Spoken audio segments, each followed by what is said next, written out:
A very good evening, DTM Mahinda Karnakara, our District Director, and DTM Ganga Fernando, Program Quality Director, joining from the Bahamas, USA Toastmasters International Convention. A very good morning to our Club Growth Director, DTM Niroshan Nadaraja, and fellow Toastmasters who are joining from Sri Lanka.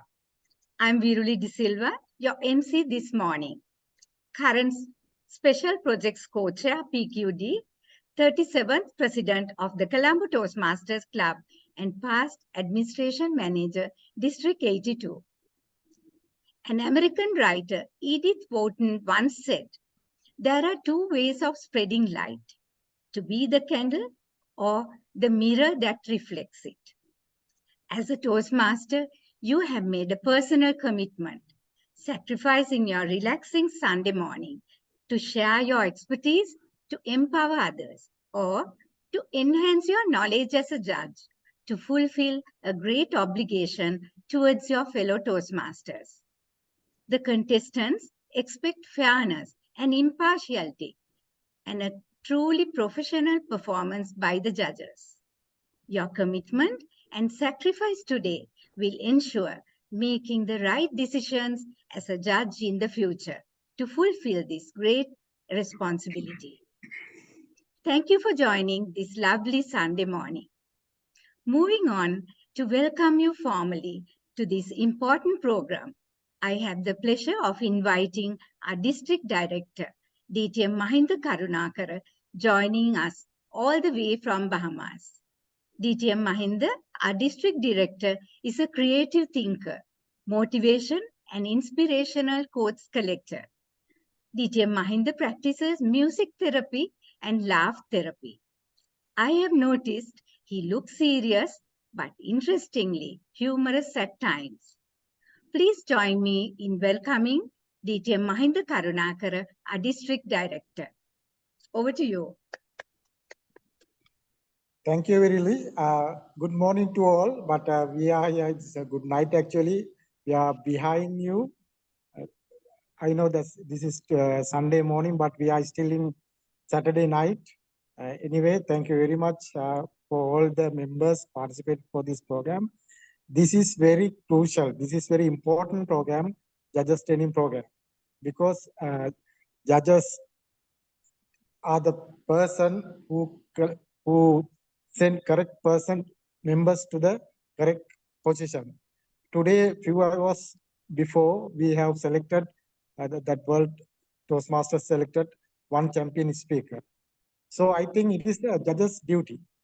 So this program is very important because the training is not important. You are getting training, but when it comes to judges, we should have some other qualities as well. This is professional job. So when it comes to professional job, we should have professional ethics also should be there. And also, we have to maintain some values also. Then only we can select best person out of the best. And other than that, this program, judges training is not the certificate, not for the marks. This is something like you are getting driving license. If you are getting driving license and keep it at the home, it is not value. You have to practice that. To practice, you have to participate for the judging program. So my dear friends, today you have done good first step. You are joining this judges training program, and also continue this program, participate program, and not only participate, maintain your values and ethics and the important points of this training program. Then only we can get more benefit to the members. Because if there are no good judging, we can't send people to this highest level. So it is your hand to select best person out of the best. So I appeal you. This is training program. After the training program, please continue this. Participate as much as possible. And I know there are good resource person. Get them their knowledge, ask question, get clarification. This is the training. After that, it is not enough training as a judges, you have to do more things.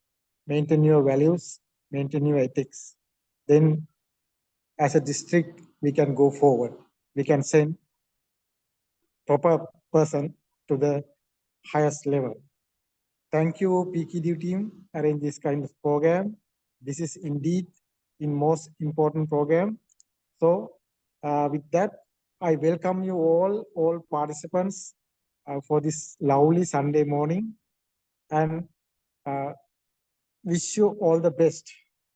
Without taking much time, we are here having another function with the newly elected president. Thank you very much. Over to you, MC Viruli. All the best. Thank you very much, District Director DTM Mahinda, for your warm welcome address, highlighting the importance and value of the Judges Training Program for our Toastmasters. Surely, it gave a vibrant, lively start to this program. Thank you once again for joining us from the Toastmaster International Convention, Bahamas. It's time to move on to the Judges Training session now. We have a committed and a veteran Toastmaster, DTM Piyakara Jayaratna, past Assistant Chief Judge, District 82, to conduct this session. DTM Piyakara is a Toastmaster since year 2006 and a member of the Hatton National Toastmasters Club. He had achieved the Distinguished Toastmaster status way back in 2013. DTM Piyakara has held many Toastmaster leadership positions at club, area, division, and district level.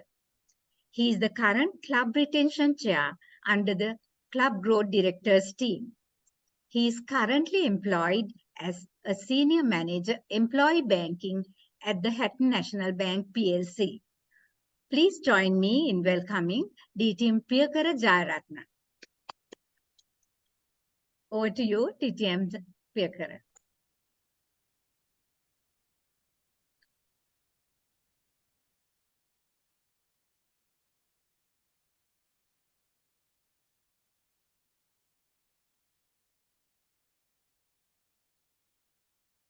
You are on muted. All right. Can you hear me now? Am I audible? Yes, loud and clear. Right. Good morning, everyone. Thank you for joining the judges, first judges training for year 2023, 2024. And I see a number of 148 out of the members who are taking part or organizing the event. I think that we have about 120 in the panel who wants to be judges. And foremost, as told by our district director per se, something very important. I would take you to what is important next. The Toastmasters core values. He was talking about the core values. Unless otherwise you have this, you wouldn't know what it is. For the first time, Toastmasters International has defined the 4 core values. Before I'm going into the judges training per se proper, let me quickly take you through the 4 core values, because values are the most important aspect, the guideline, the material that you need to have to become a judge. You know what happens in the real Supreme Court as a judge? What are the values that they need to inculcate? Likewise, similarly, the Toastmasters core values are the values that we need to inculcate as judges. If you do not have these values, please rethink. Think again before joining as a judge. So let me take you thoroughly quickly, because this is a lengthy program, 1 hour, and I will be going through the slides very fast. Given the time frame, let me quickly go through this, as I thought these core values are of much importance. What is the first core value? Service. We strive to provide high value, exceptional support by being responsive, attentive, and passionate in fulfilling our duties as individuals, as an organization to all. So as a judge, there are keywords that you need to highlight. You need to remember before you take up the job as a judge: high value, exceptional support by being responsive, attentive, and passionate. If you have those things, yes, that is the first thing as core values. Service. And the second value, service, excellence. We consistently strive to meet or exceed expectations by upholding the Toastmasters promise, nurturing a collaborative environment, innovating to deliver creative solutions, and optimizing quality to produce superior service. The essence of this core value, the excellence, is deliver creative solutions and optimize quality to produce superior service. Superior service. So you need to be as a judge to optimize quality to produce superior service. Are you having this as a judge? Core value number 3, integrity, the one most important. We match our actions with our words, demonstrate honesty and trustworthiness, communicate with sincerity and thoughtfulness, have the courage to acknowledge our mistakes, and always strive to do the right thing. How would you apply this to judging? How would you apply this to judging? We match our actions with our words, demonstrate honesty and trustworthiness. There are so many rules. As a judge, you are supposed to be anonymous. You don't tell anyone that you are a judge. You don't talk about it. You don't talk about speeches. So look at this: integrity, sincerity, thoughtfulness. When you are doing the judging, when you are putting your pen down on the ballot sheet, you need to have all these things. Have courage to acknowledge our mistakes and always strive to do the right thing. Look at the contestant at that day, at that moment, and do the right thing. Core values: respect. We treat all with dignity, welcome diverse perspective, acknowledge all contributions, believe that all have positive intent. Practice mutual accountability, and critique but never demean. See, you don't do that, critique but never in your mind. You will have to respect diverse perspectives. As a judge, if you do not have these diverse perspectives, please rethink of becoming a judge. So remember these 4 core values when you take the task of a judge. It's very important that we are going to pen down on our contestant. Are we doing the right thing? Is this contestant the correct contestant to go to the next level? And all these things needs to be taken into account. Why have a judges training? So we are now embarking on the judges training per se. Why have a judges training? To maintain uniformity of standards in judging, to prepare new Toastmasters to judge contestants. We need to have a lot of Toastmasters as judges being prepared for Toastmasters to be taken in for judging panel. We need to groom young blood. The young blood needs to understand the standards, the attributes, the features, the ballot sheets per se. All these needs to be taken in. So we need to have judges training to update senior Toastmasters at judging speech contest. So there could be a number of speech senior judging judges who are on this panel today. Also, I know personally there are so many on this panel. So they too need to understand the new trends. Are there any changes to the rule book? There's only one rule book change this time. Now, that will be said by the chief judge per se during the chief judges training. But do we know this? And going in for different judges training, look at the perspective of the trainer and see whether where do I stand? Can I do certain corrections? Is that correct? Is this trainer what this trainer is telling? Is there some sense in it? Can I do this change next time when I go in? So senior judges too need to come in for training and update themselves to select the best contestant on that day. After undergoing this training, what are we going to learn? We are going to learn to select the best contestant on that day. Remember, I'm repeating, select the best contestant on that day. You will get a fresh ballot sheet on the day of the contestant. It's not the ballot sheet. You may have been a contest judge at the club contest, and you are coming into the division contest. You may have been at the same area listening to the same contestant, but on division day, you will have a fresh ballot sheet. You will have to eradicate your complete memory of the previous judging that you had the judging or whatever the pen that you put on that ballot sheet, completely erase it from your mind and select the best contestant on that day. So why have a judges training? All these components. Qualities of a judge. Now, this is very important. Yes. First quality is trustworthiness. How trustworthy is that? When you say trustworthy, what do you mean by that? When I have been given a judgment, I need to keep that trust to the ballot that I just did. I gave marks and I keep that ballot sheet to myself. I don't going to talk about that with anyone else, not with my fellow judges. That's a different forum. If you have to have a different training altogether organized, that's a different scenario altogether. But then you need to ensure that you are trustworthy and knowledgeable. What I mean by knowledgeable? Before you go into a judge's ballot sheet, you need to understand, what am I going? Am I going to the club contest? Am I going to the area contest? And what kind of a contest is this? Is this a humorous contest, evaluation contest, table topic contest, international speech contest? Am I knowledgeable enough? Am I capable enough? Do I know the criteria of the judge's ballot sheet? Have I gone through thoroughly? Have I understood the ballot sheet? If I don't understand that, please go back and talk to someone who's knowledgeable and get a briefing done. This is why we have the chief judge's briefing. If you don't clear out anything, the knowledge that you gather at the judge's briefing will enable you to do a good judgment on that day. Remember. And the good listener.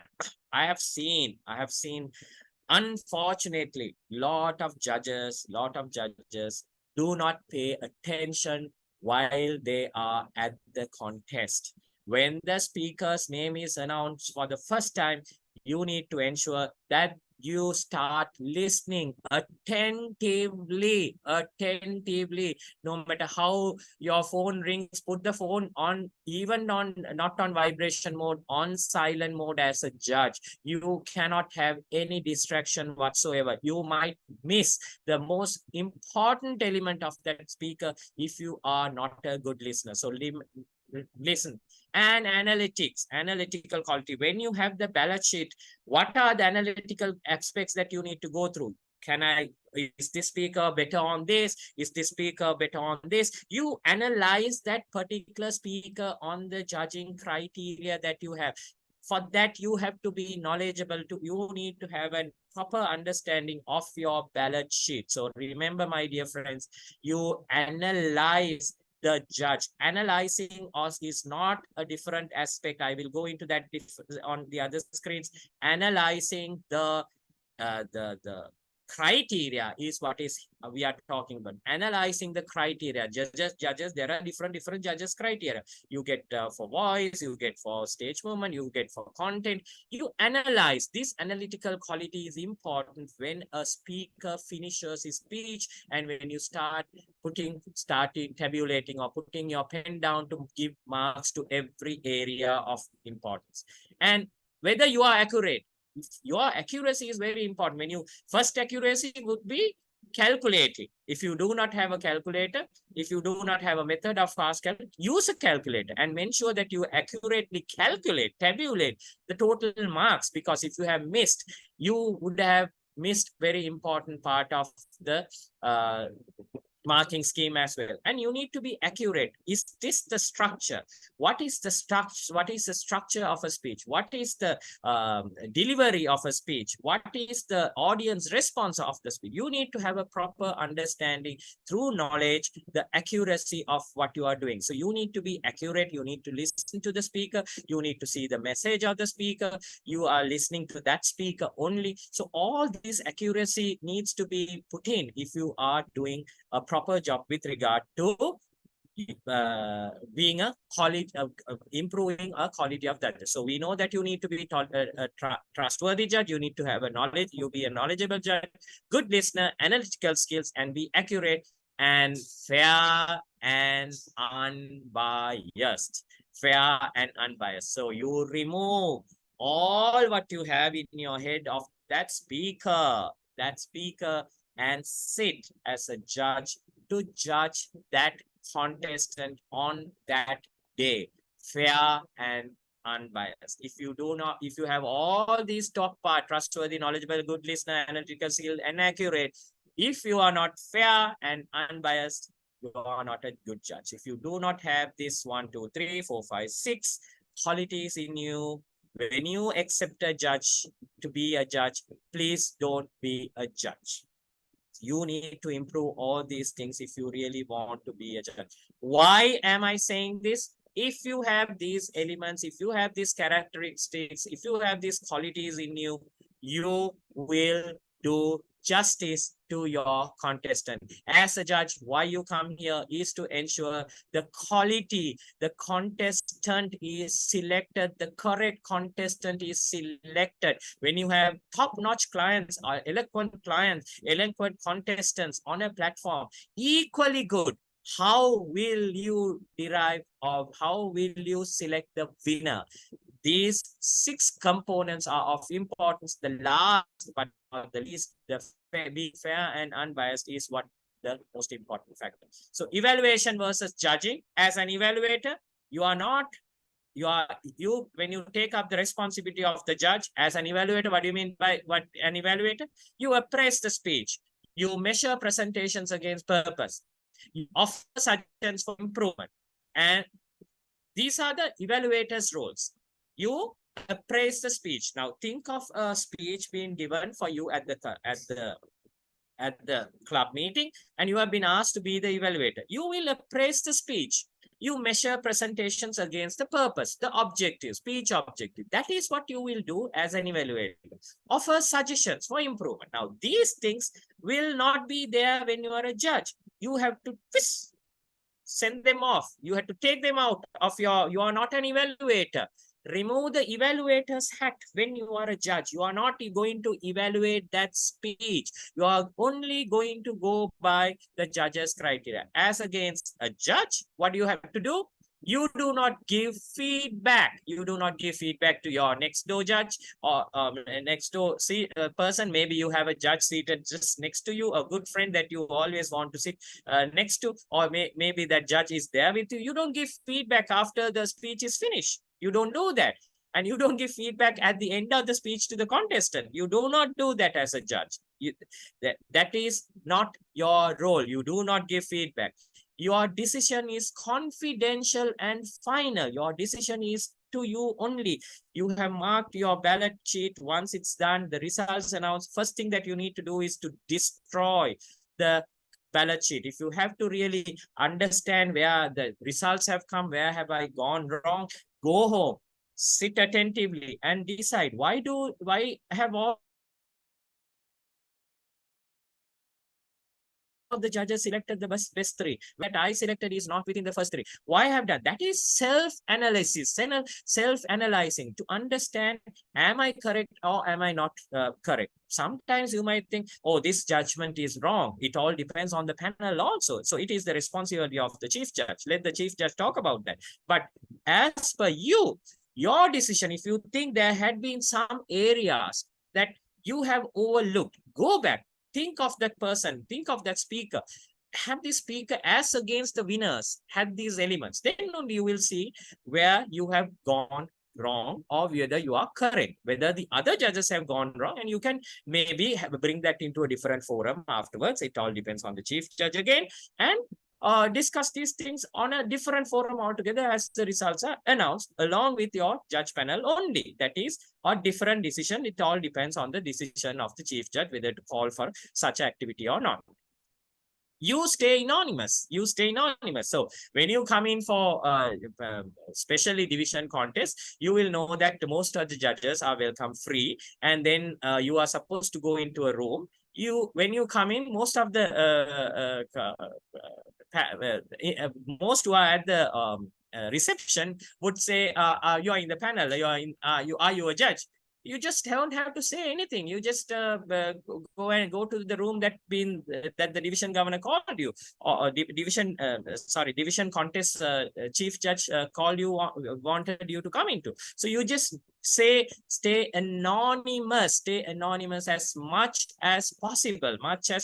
So very important that that is the chief judge's responsibility to ensure the judges are anonymous, and do not take panel photographs and post it on Facebook. Anybody who has sense will know that these were the judges in a division contest of you. When you see alien contest, alien people in a division contest, not from that particular division or whatever, don't take photographs and post it in groups. It will show that you have been the panel of this contest. Do not do this at all. So stay anonymous. Do not take group photographs. If you had to take photographs, do it with someone else in the division or the club or the area, but you do not take any group photographs and post it, so that people will understand that you have been in the panel of judges. So stay anonymous as much as possible, so that people won't wag their tongue and say, look, that person was, speaker was in that panel, that decision was not that good, and all that. Don't let that happen in audience or after a decision was made on judging. You are objective. What do you mean by objective? Not influenced by personal feelings or opinions in considering and representing facts. Now, as an evaluator, you can be subjective. You can be subjective because you are evaluating the purpose of the speech, and you can do anything that you want to do. You can be objective, you can be subjective, but as a judge, you are just objective. What are the objects that were given? What are the objectives that were given on the ballot sheet?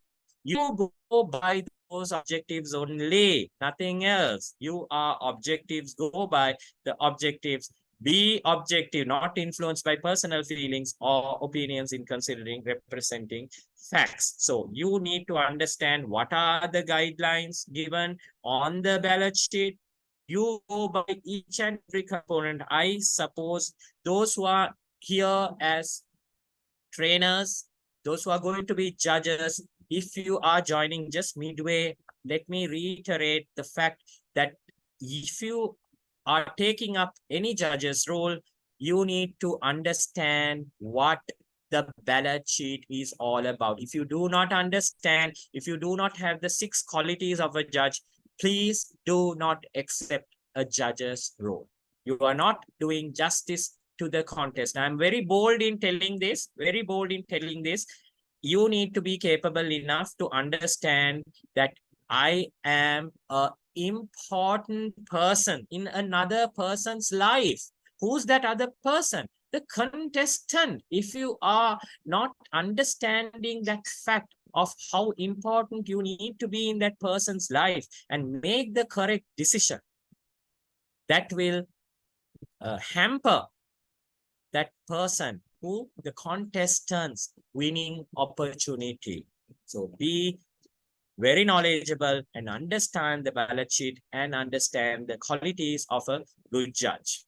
Eligibility of the judges. I am not going to go in detail on this, so I will quickly go through given the time constraints. A club contestant come at the club contest, you have to be a paid member of any club, which means you can judge even at your own club. Paid member, you need to only have to be a paid member of that club, and the club needs to be in good standing. Just because you have paid, ensure the club is in good standing, which means at least 8 members of the club should have paid their dues, and the club needs to be in good standing. Just don't imagine that you have paid the membership and one person is less for the club to be in good standing. So check with your VP membership, check with your president, check with your treasurer whether the club is in good standing. Check with the dashboard if you have to, whether the club is in good standing. Just because you are a paid member, it does not mean that you can be a judge unless otherwise the club is in good standing. Area, division, or district contest should be a paid member for minimum of 6 months. Should have completed a minimum of 6 speech projects from the competent communication manual. So I'm going back again. For area, division, or district contest, should be a paid member for a minimum of 6 months. Why? because you should have completed a minimum of 6 speech projects from the competent communicator manual, or now that the new rule, not the new rule, the new pathways we have, no one is following the previous one, but the senior judges who are on this platform should have completed 6 projects to be a judge. All those new people, all those new Toastmasters, all those eligible want to become judges, earn certificate of completion in level 1 and 2 of any path in the Toastmaster pathway learning. Now, what do you mean by earn certificate of completion? You have to do your level 1 and 2 and ensure your VP education had given you have got the email of certificate of completion. You in your records, you have completed all that, but then you know that you need to upload your data information onto the system so that you go to the next level. If you are doing it properly, then you know that you have received your certificate of completion. Now, these things are also important. Integrity is very important. You don't want to be a judge and finish off quickly your speeches and complete your level 2 without understanding what the criteria, what the initial understanding of being a good speaker. Why does it say that in the old competent communicator manual, the 6 projects were icebreaker, organize your speech, get to the point, how to say it, your body speaks and your voice speaks. Now, if you know all these 6 elements and if you have mastered it, you are capable of becoming a good judge. Now, in level 1 and level 2, it's a mixed bag. It gives all these 6 components on this competent communicator manual. They do those elements, they do practice all those elements in 1 and 2 levels. That's why the Toastmaster International say you need to have 6 months period to become a member, and at least from the area level upwards, because you need to do justice to the contestant. In my personal view, this is my personal view, this is not on rule book, but my personal view, being a Toastmaster for the last 19 years, is that try to avoid, if you have not gone through the 6 projects or 1 and 2 levels of Toastmasters pathways, try to avoid even being at the club level. Then the rule book says you can just to be a judge. So maybe the chief judge can bring in a new member so that you will also be trained. But eventually, if you want to go from area upwards, you need to ensure that you have completed level and level 2. If my personal view, I would recommend you to complete all the projects and the required projects under level 1 and 2 and be competent enough to be a judge. That way, what are you doing? You being fair and unbiased towards that contestants who are going to go on the stage. Understand? You can ask all these questions later on at the question Q&A session. Now, how many judges are needed for a contest? This is also under the chief judge, but I'm just letting you know, when you go in for a panel, you understand at the club level whether there are 5 judges, tiebreaker judge, and the chief judge is there. At area level, at least minimum of 5 judge, 1 judge, and 1 tiebreaker and a CJ. Now, here you will see that we see 5, 7, 7, 9 stars. Why? This is up to the chief judge to understand. This is the rule book requirement that it needs to be 5, 7, 7, 9. Minimum rule book requirement. You can decide on a different number. More than this, if you want to. You can have 6, 7 judges. If you can have 9 judges. If you want to have 11 judges. It all depends on the strength and the talent and the competition level at different but that is to the chief judge's responsibility. Let the chief judge talk about it. But when you go into a panel, look at the panel in your room and see whether at least I have 5 judges. If not, you have the right to ask the CJ whether you are in a unbiased environment by having lesser number than the required. So that is up to the responsibility of the chief judge. Let the chief judge talk about it at that program. Judges Code of Ethics. In the document that you get to sign when you become a judge and when you've been asked to come into the room, and first thing the chief judge would give you is the Judges Code of Ethics and to sign that. Judges will consciously avoid bias of any kind of selecting first, second, third place contestants. They will not consider any contestants' club, area, division, or district affiliations. Nor will they consider any contestants' age, sex, race, creed, national origin, professional or political beliefs. They will demonstrate the utmost objectivity. Now, a lot of judges I have seen do not have this. If you do not practice this, I'm repeating again. Now, one might say that, oh, this trainer is only training not to bring in judges. Yes, I'm very bold about it. Very, very bold about it, because I need to see another Dhananjay Hettiarachchi on the platform. How are we going to do that? Understanding the ballot sheet, understanding the contestant, understanding the contest and the guidelines. And if you do not understand all these criteria and the code of ethics, they will not consider any contestant's club, area, division, or district affiliations, nor will they consider any contestant's age, sex, race, creed, national origin, professional or political belief.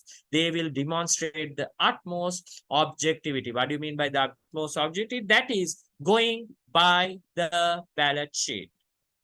Judges will not time the speeches and not will consider the possibility of undertime, overtime when judging the contestants. I have seen some senior judges are just looking back at the timer, to see whether the timer had gone off. That is none of your responsibility. Let the timer do, and if there are any time disqualification, chief judge will come and say it's disqualified. It doesn't matter the person you selected got disqualified. You have gone with the objectivity and understood the ballot sheet, and you have selected the best person. That person going over time is the responsibility of that contestant. But you have not decided your decision based on the time that you have seen. You don't calculate time on your head. You just listen to the speech from the beginning to the end attentively. You just listen to the speech from the beginning to the end, so that at the end of the session, you have penned down and selected the best. If all three have gone over time and they were the best, that is not your responsibility.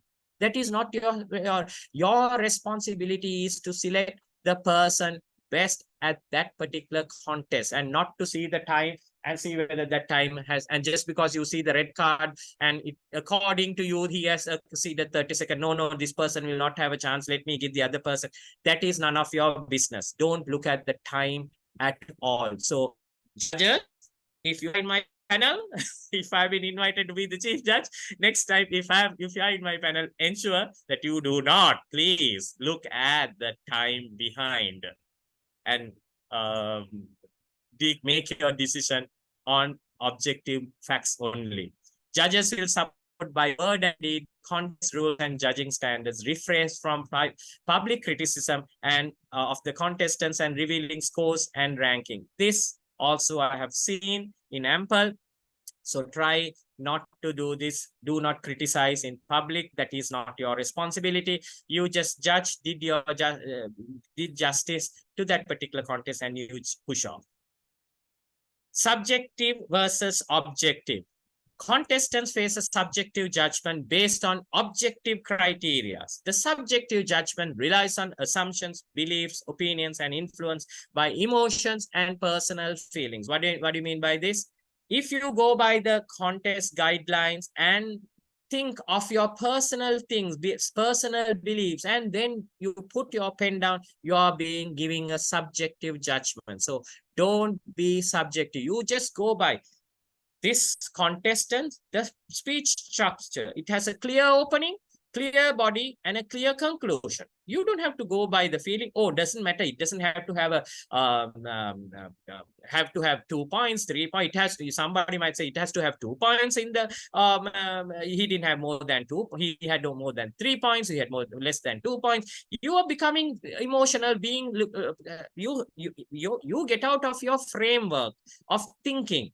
And don't create your own scenario and don't synchronize that scenario to a speaker. You just go only by the focused attention of the judge. So being objective judgments is provable and measurable and observable. You can prove the objective judging. That's why you have to go by the ballot sheet only. It can prove, you can give marks. There are certain excellent, fair, good, bad, and all that is there. You can select one of those components and put down the marks, and then it's provable, it's measurable, and it's observable. Then when you observe, you can prove that it's measurable. Go by those and not by the emotions and personal feelings. So don't be subjective, be objective all the time. Barriers to objectivity. Now, still for all, there are certain barriers to objectivity. I'm telling you to be be objective, but what are the objective barriers? Speaking order. He came first, that person came last. The first person would be the barrier. You will place this person. I am going to place all the others from the rest of the crowd. And the last person is better than the previous people. It cannot be. So you cannot have this objectivity. Speaking order again cannot be a barrier to your objectivity. You just go by that speaker. Don't standardize. Don't benchmark your speaker from the first speaker. Don't wait until the last speaker to see he is going to be the best one against. No, you are being unfair if you are doing that with the first speaker. Maybe the first speaker was the best, but if you had been, if you create a criteria, you are putting the first speaker as the first standard for yourself. This is the standard. I'm going to gauge rest of the speakers according to that. Wrong. You do not do that. You do not go by the speaking order. Halo effect. What do you mean by the halo effect? All right. This person is the person. This person is the speaker. He's always good. He's the top-notch person that we know. He had been the district judge last year. Let me bring him as the humorous speaker. He's a humorous person, humorous speaker by nature. I'm talking about the current district director. Excuse me, with all with don't take me differently, but then imagine he coming in next year as a contestant. I'm just when he's eligible, when he comes in as a contestant next year, you have that halo effect. Oh, he is the district director previously. I should mark him. He is the best. You have his personal norms. No, halo effects again, remove. Throw them out of the window. No halo effects. You don't know that person. Immediately erase the mindset. You will know when you read out the speaker's speaking order. When you know the speaking order, these do not create a halo effect in your mind. Do not create a separate perception of that person. Halo effect, no. Reverse halo. Oh, look at that person. Piyakara. He's contesting this time. He's the chief judge. I will give him this time. I will give him right, tight. Reverse halo effect. However good I am at that contest, particular contest, you will not go by that because you have a reverse halo effect. You're angry with me, reverse halo effect of me. So do not have that. Those are barriers to objectivity. Underdog. Who's the underdog? A team going as underdog. He will not have a chance. You have a perception of that person. He's good, really good, but he will not have a chance. He is always the underdog. Don't create that person's perception in your mind. He cannot be the underdog. He definitely is a competitor. He is competing in that contest. You can't have that underdog nature against with another competitor. You have a person of your own as already selected as the winner. And this person who's always coming in and fighting is the underdog. So don't let that happen. You have to think of both the contestant equally by going through the objectives. Give someone else a chance. This person, this one is coming all and all again. Every time we see him, I'm bored about it. I don't even look at that contestant when he's speaking. See, let us give another chance to another person. Give someone else a chance. Wrong. That contestant, Dhananjay Hettiarachchi, will you know that he'd been contesting for 10 years to achieve his honor, the crown. He took 10 years to fight. With all due respect to Dhananjay Hettiarachchi, he competed for 10 long years. When I joined Toastmasters and when I went into the first conference in Waters Edge, when it was a District 82P, he was competing at that time also, when we were District 82P. And he was competing at that time up till 2014. So imagine if someone comes and says, well, let us give another chance to another person. Give someone else a chance. This person had been competing. Forget about it. You don't even listen to that. So it's unfair. This had been happening. This happened actually. Because of that, maybe he would have missed out a lot of chances because the judges had the norm. Let us give another chance. We've been seeing him all the time. He's doing the same speech. No, wrong. That particular speech at that particular time, is it better? Is it good? Did he meet the objectives? Is all that you need to understand. Oh, this is what I'm really happy about. Not the norm. I really want to talk about it, not the norm. Oh, he's talking about LGBTQ things. This is not good in this audience. We are a Sri Lankan society. Not right. Oh, no. He's talking about some affairs of another woman. And these are not things that you need to be talking about in the forum. No, this is not. He's talking about certain political agendas. Now, Toastmasters International never say not to speak sex, religion, and politics. It says to avoid. It doesn't say to. So as judges at that particular contest, you need to understand whether they crossed the line. You cannot make, if you are uncomfortable as a judge, you need to understand what do you mean by uncomfortable. You can't be subjectively uncomfortable. It has to be objectively uncomfortable. If you are objectively uncomfortable, that means that person has crossed the line. Now, when it comes to humorous speeches, you will see so many of these things. But undermining, during a speech, if you undermine a certain sexual preference, if you are undermining and evoking humor throughout someone's behavior, all that, you need to understand where you stand as a judge. Do you harm someone else's feelings and create humor? That is something that you need to understand. That's a different, but it is not the norm. No, that is a barrier to an objective. Do not have those kind of barriers. Second time around, he came second time around. Let me give. He is coming for the second time. He's coming always. Let him give. Let us make him the first winner. Okay, the other person is very young. This guy is very old, and he is coming always. He's coming. He was the first runner-up last time. Let me mark him the winner this time. Second time around. These are barriers for objectivity. So do not have these barriers. Let me go quickly again.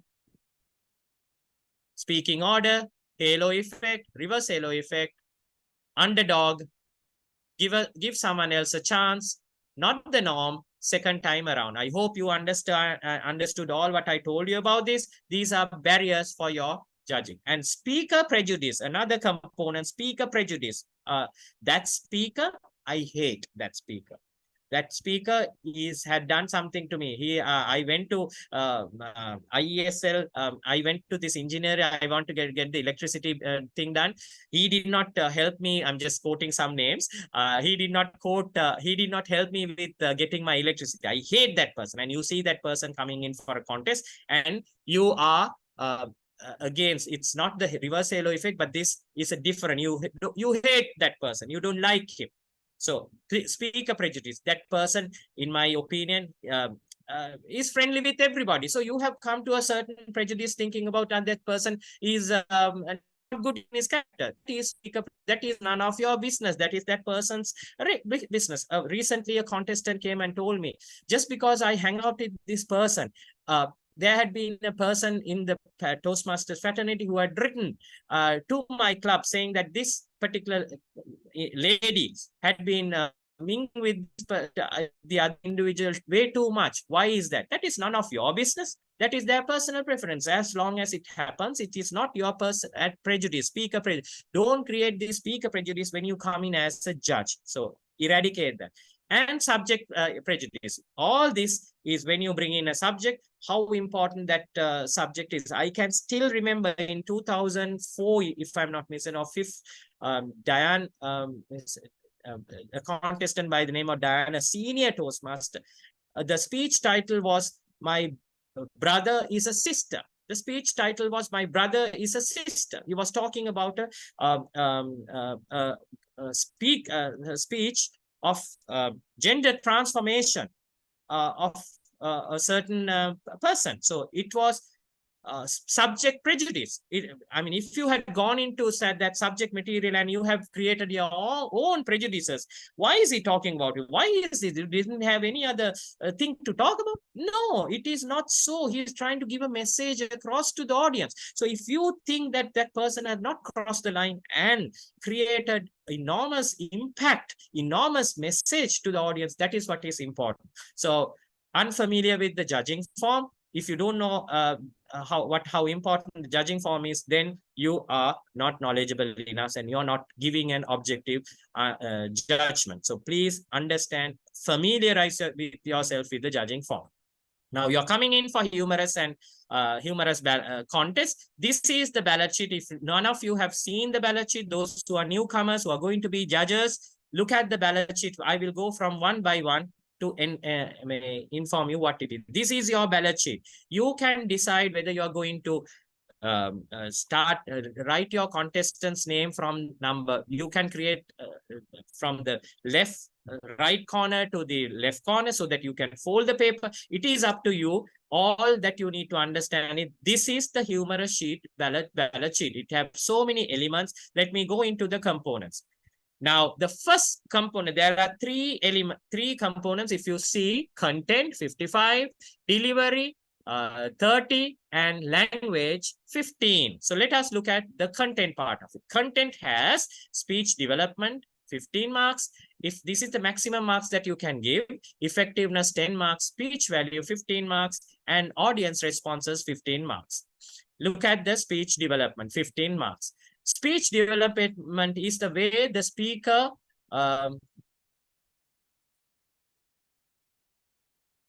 the way the speaker puts ideas together so that the audience can understand them. The speech is structured around a purpose, and this structure must include an opening, body, and a conclusion. A good speech immediately engages the audience's attention, moves forward towards a significant conclusion. This development of the speech structure is supported by relevant examples and illustration, facts and figures delivered with such smoothness that they blend into framework of the speech to present the audiences with a unified whole. So if you are going with this 4 component, now this has 15 marks, you need to decide how much of marks will each component will carry. Accordingly, highest marks is 15. How much will I give out of these 4? And then next comes the effectiveness. Effectiveness is measured in part by audience's reception of the speech, but large part is your subjective judgment of how the speech came across. Now here, the subjective judgment comes in. See, subjective, your feelings, your emotions will come in. Now, you should ask yourself such question as, was I able to determine the speaker's purpose? Now, you have your feelings, emotions, you bring that in, but you have to give an objective judgment. Did the speech relate directly to the purpose? Was the audience's interest held by the speaker? Was the speech subject appropriate for this particular audience? These are things that you need to see how effective, and you give marks by 10. Now, previously, 15. This gets maximum of 10, and then you come to the speech development.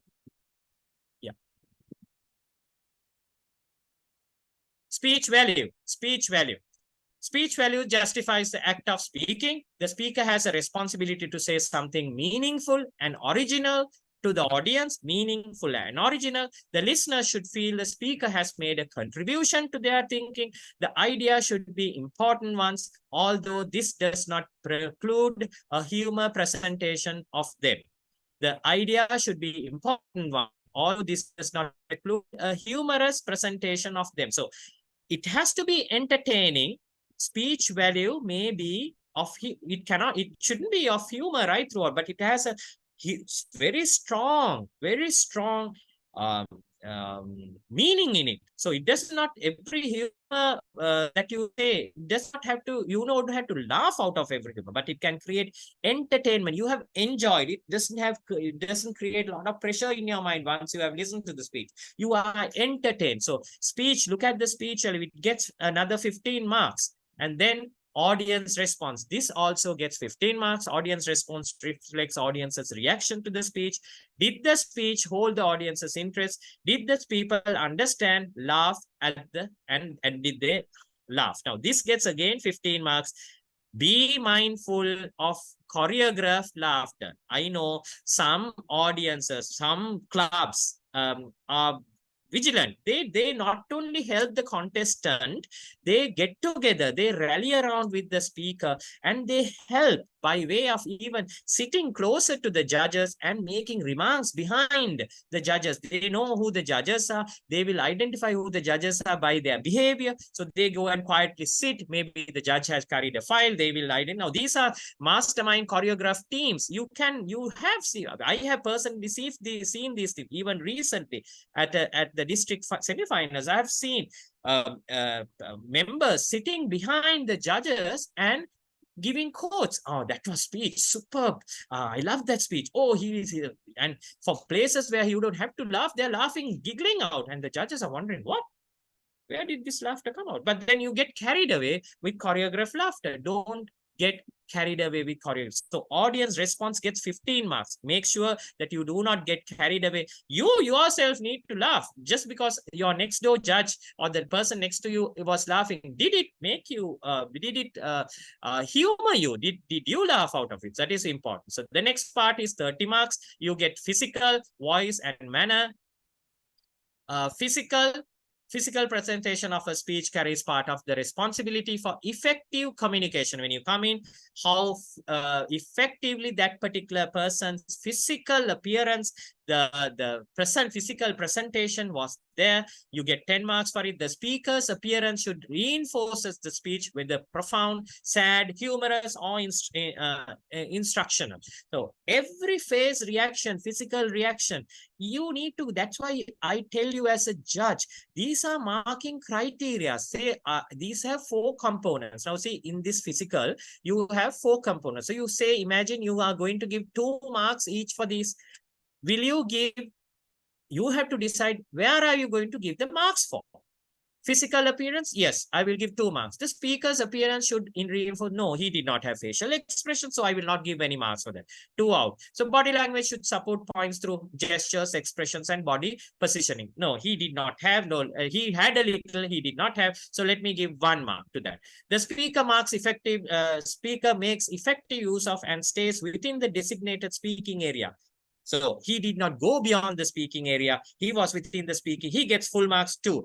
2 plus 2 plus 1 is 5. So out of the 10, you have given 5 marks. See how easy it is to be a judge. You have just gone by the objectives. Very easy if you are objective. Understand? Very easy to be a judge. Voice, now say 10 marks. You can give 3.33 marks or 3.3 marks or whatever 3 marks. Voice is the sound that carries the message. So how attentive, how audible that speaker. It should be flexible, moving from one pitch level to another, emphasizing. That should have variety of rate and volume. Now see, I am going at a high rate because I need to finish on within another 15 minutes. I have so many things to say, but I'm going at a rate. So there are places that I slow down just to increase the rate and to give certain import. So these elements, have I identified those things? Voice, sounds, and carries a message. So you give, there's a message that involves, you give 1 mark for that. It should have flexible moving from, so he had all those variations, rate was there. Let me give him all 3 marks for that. A good voice can be clearly heard and the words easily understood. Yes, he had, so he gets 3 marks, or maybe you can give 3, 3, 6, and plus another 1, you get 7 marks. See, out of 10, it's very easy to mark, very easy. See, you have to be only objective. Manner is the indirect relevance of the speaker's real self as the speech is delivered. How truthful he was. Was he not true to himself when you deliver a speech? How natural he is. This is what you need to understand. You see fake speakers. You see borrowed speeches being done repeated again. You are talking. He's talking about borrowed stories. It's not. When you are doing your own stories, you feel very natural, very relevant, indirect relevance, the speaker's real self. You had to see that real self in the speaker. So you give 3 marks out of the 5 marks. On Tuesday, and I don't have a speech. The speaker should speak with enthusiasm and assurance, showing interest in the audience and confidence in their reaction. And the boy. All right. The speaker should speak with enthusiasm, assurance, showing interest in the audience and confidence in their reaction. Now, out of these 10 marks, was the speaker was he enthusiastic? Is he assuring his message, showing interest? Now, see these elements, these words, components. Can't you just objectively judge? Can't you really see this coming out of the contestant? Why do you have to bring in your own feelings to do judging? You don't have to. You just go by these guidelines. Then you will be a good judge in the audience and confidence in their reaction. So have those things and say, mark accordingly. You give 5 marks to a component, 5 marks to each criteria. Then you can decide whether I'm going to give 3 or 2. Depending on that, you will give your marks. And the last one, language. You give 15 for language. Appropriateness. Appropriateness of language refers to the audience words that relates to the speech purpose and to the particular audience hearing the speech. Language should promote clear understanding of thoughts and should fit the occasion precisely. Now, this could be a place where if you had been having a tie in the ballot sheet where you can really break a tie. Appropriateness of the language refers to the choice of words that relate to the speech purpose and to the particular audience hearing the speech. Now, you have come to a general audience, and if the speaker is speaking high fluent language, you yourself is high fluent, you could understand everything, but then you decide objectively, is the audience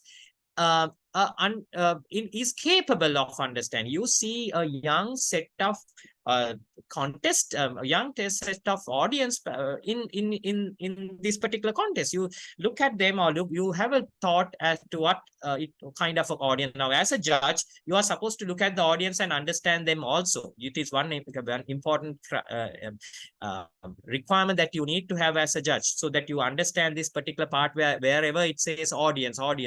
Appropriate language refers to the choice of word that relates to the speech purpose or to the particular audience hearing the speech. So you could understand the speaker is speaking high fluent language, and you want to give the full 5 marks. No, you have given the full 5 marks, and then there is a tie that comes in between the two people. Then you have to decide, have everybody in the audience understood this person? Just have an idea and decide on. The language should promote clear understanding and thoughts and should fit to the occasion precisely. So the language should fit to the occasion precisely. Correctness of the language ensures that attention will be directed towards the speaker, how to say, not how it is said. How he said. Now, in previous manuals, how to say it was a project per se. Did he bring rhetorical devices, using proper language criteria, all that, and the grammar correctness? I as a chief judge, when I am at the briefing, it gets 5 marks only, but I always tell, if a speaker has not prepared himself at the area division and has grammatical mistakes, that I personally tell them to mark them down. Why? That's my personal viewpoint, because the objective is proper use of grammar. Correct pronunciation will show that the speaker is the master of words being used. So there is an objective guideline on this. So marking them down just because the chief judge says it's not, it's an objective marking down. Proper use of grammar and correct pronunciation will show that the speaker has mastered the word uses. So very important. Remember that. correctness language, even though you get 5 marks for it, if you have grammatical errors, grammatical mistake, pronunciation errors, you might lose the marks. You decide, the contestant might lose the marks. It's all right as the judge to be objective and mark them down. This is objective judging. Points to note: humorous speech. Rule book says the speech must be thematic in nature, not a monologue or series of one-liners. Question: what is a one-liner and how should you handle as a judge? Now let's go by what is one-liner. Commonly used by stand-up comedians. It's commonly used by stand-up comedians. Used to boost audience response if the act is not going well. They bring in these one-liners. If you feel that the audience is not responsive, they're not laughing at all, you will just bring a line out of the blues just to say it. And one-liner in terms of humorous contest is the joke or a funny event used by the contestant, which may have no relevance in the context of the story. So you have a message coming in, excuse me. You have a message coming in, and then the line he is bringing in has no relevance whatsoever to the context that of that particular speech that he is doing. So it's a one-liner and it has no relevance and it doesn't connect to any other point. So you have to be mindful what these are as a judge. As a judge, your task is to access relevance of the story and the speech. One line. So that was it. And hope you understand what one line is. Commonly used by stand-up comedians, used to boost audience response if the act is not going well. One line is a term. Terms in humorous context is a joke or a funny event used by the contestant which may have no relevance in the context of the story. As a judge, your task is to access the relevance of the story and speech. Now we go into evaluation content. Now look at the evaluation contest judges. Now you're going to be judges. This previously you saw the humorous speech contest ballot sheet, and this is the evaluation contest ballot sheet. What are the criteria? There are 4 components. You saw that. Analytical quality gets 14 marks, 40 marks, recommendations get 20, techniques get 15, and summation gets 15. Judging criteria. Analytical quality, 40 marks, refers to the effectiveness of the evaluation. Every evaluation should carefully analyze the strength and weakness of the speaker's presentation. Did the evaluator analyze the strength and weaknesses of the speaker? Were the evaluators' comments clear and logical? You have to decide, were the evaluators' comments clear and logical? Now, analytical quality of the evaluator. Did the evaluator identify specific strength and weaknesses of the presenter? Did they? Well, now 40 marks. How are you going to decide on these 40 marks? Is up to you. How much of value that you are going to give evaluation of should be, maybe you get 15 marks for that, another 10 marks for this. Likewise, you can divide the elements, each component of that particular row, how much of marks that you have to give for the contestant.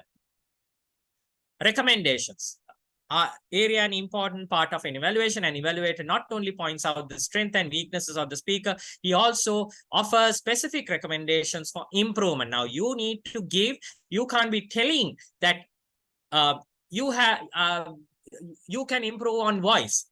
How you are going to improve? You need to give that recommendation. Now 30 marks you divide on that, whether that person showed how you are going to do the evaluation. So if that person did not show, you remove, say you have given 15 marks, you remove 7.5 completely, and then you will see your marking being done properly. Recommendation should be practical, helpful, and positive. Are those recommendations practical, helpful, and positive? And they should enable the speaker to improve his or her next presentation. Recommendations are very important. It gets 30 marks. Technique refers to the manner in which the evaluator presents his or her comments and recommendations.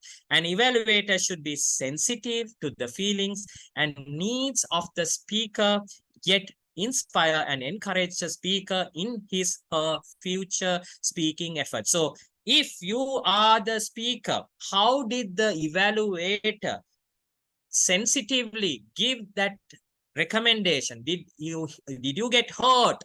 Am I being inspired to do better speeches next time? All that will come into your mind and that will be an area. Technique is the place, most important criteria for a judge to decide who is the best three in a contest, and also place to break a possible tie between the three. As I said, how to break a tie previously and the appropriateness, here the technique would be the best place for you to break a tie, and technique would be the best place to decide the first three.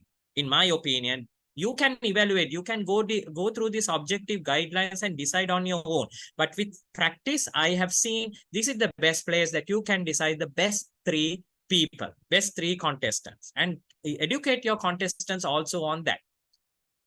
And summation is how the evaluator concludes the evaluation. The conclusion should briefly summarize the evaluator's comment and suggestions and be positive and encouraging. 15 marks. See how you need to do the points to note. Evaluation. Listen to the test speaker. You as a judge, bring a note, write the speech title, have your own notes. You cannot do judging if you had not written down your own positives, negatives, and then write it down and see whether the evaluators who come in for the contest had touched that. Accordingly, that is objective. You have your own criteria, and then you can add some more. Maybe this next one of the evaluators comes and tells, oh, this was truly there, let me put that also, and then you have that, and you gauge whether your objective thinking, your objective listing of your criteria matches with the speaker and do the judging part of it. Watch out for uniqueness, see the uniqueness.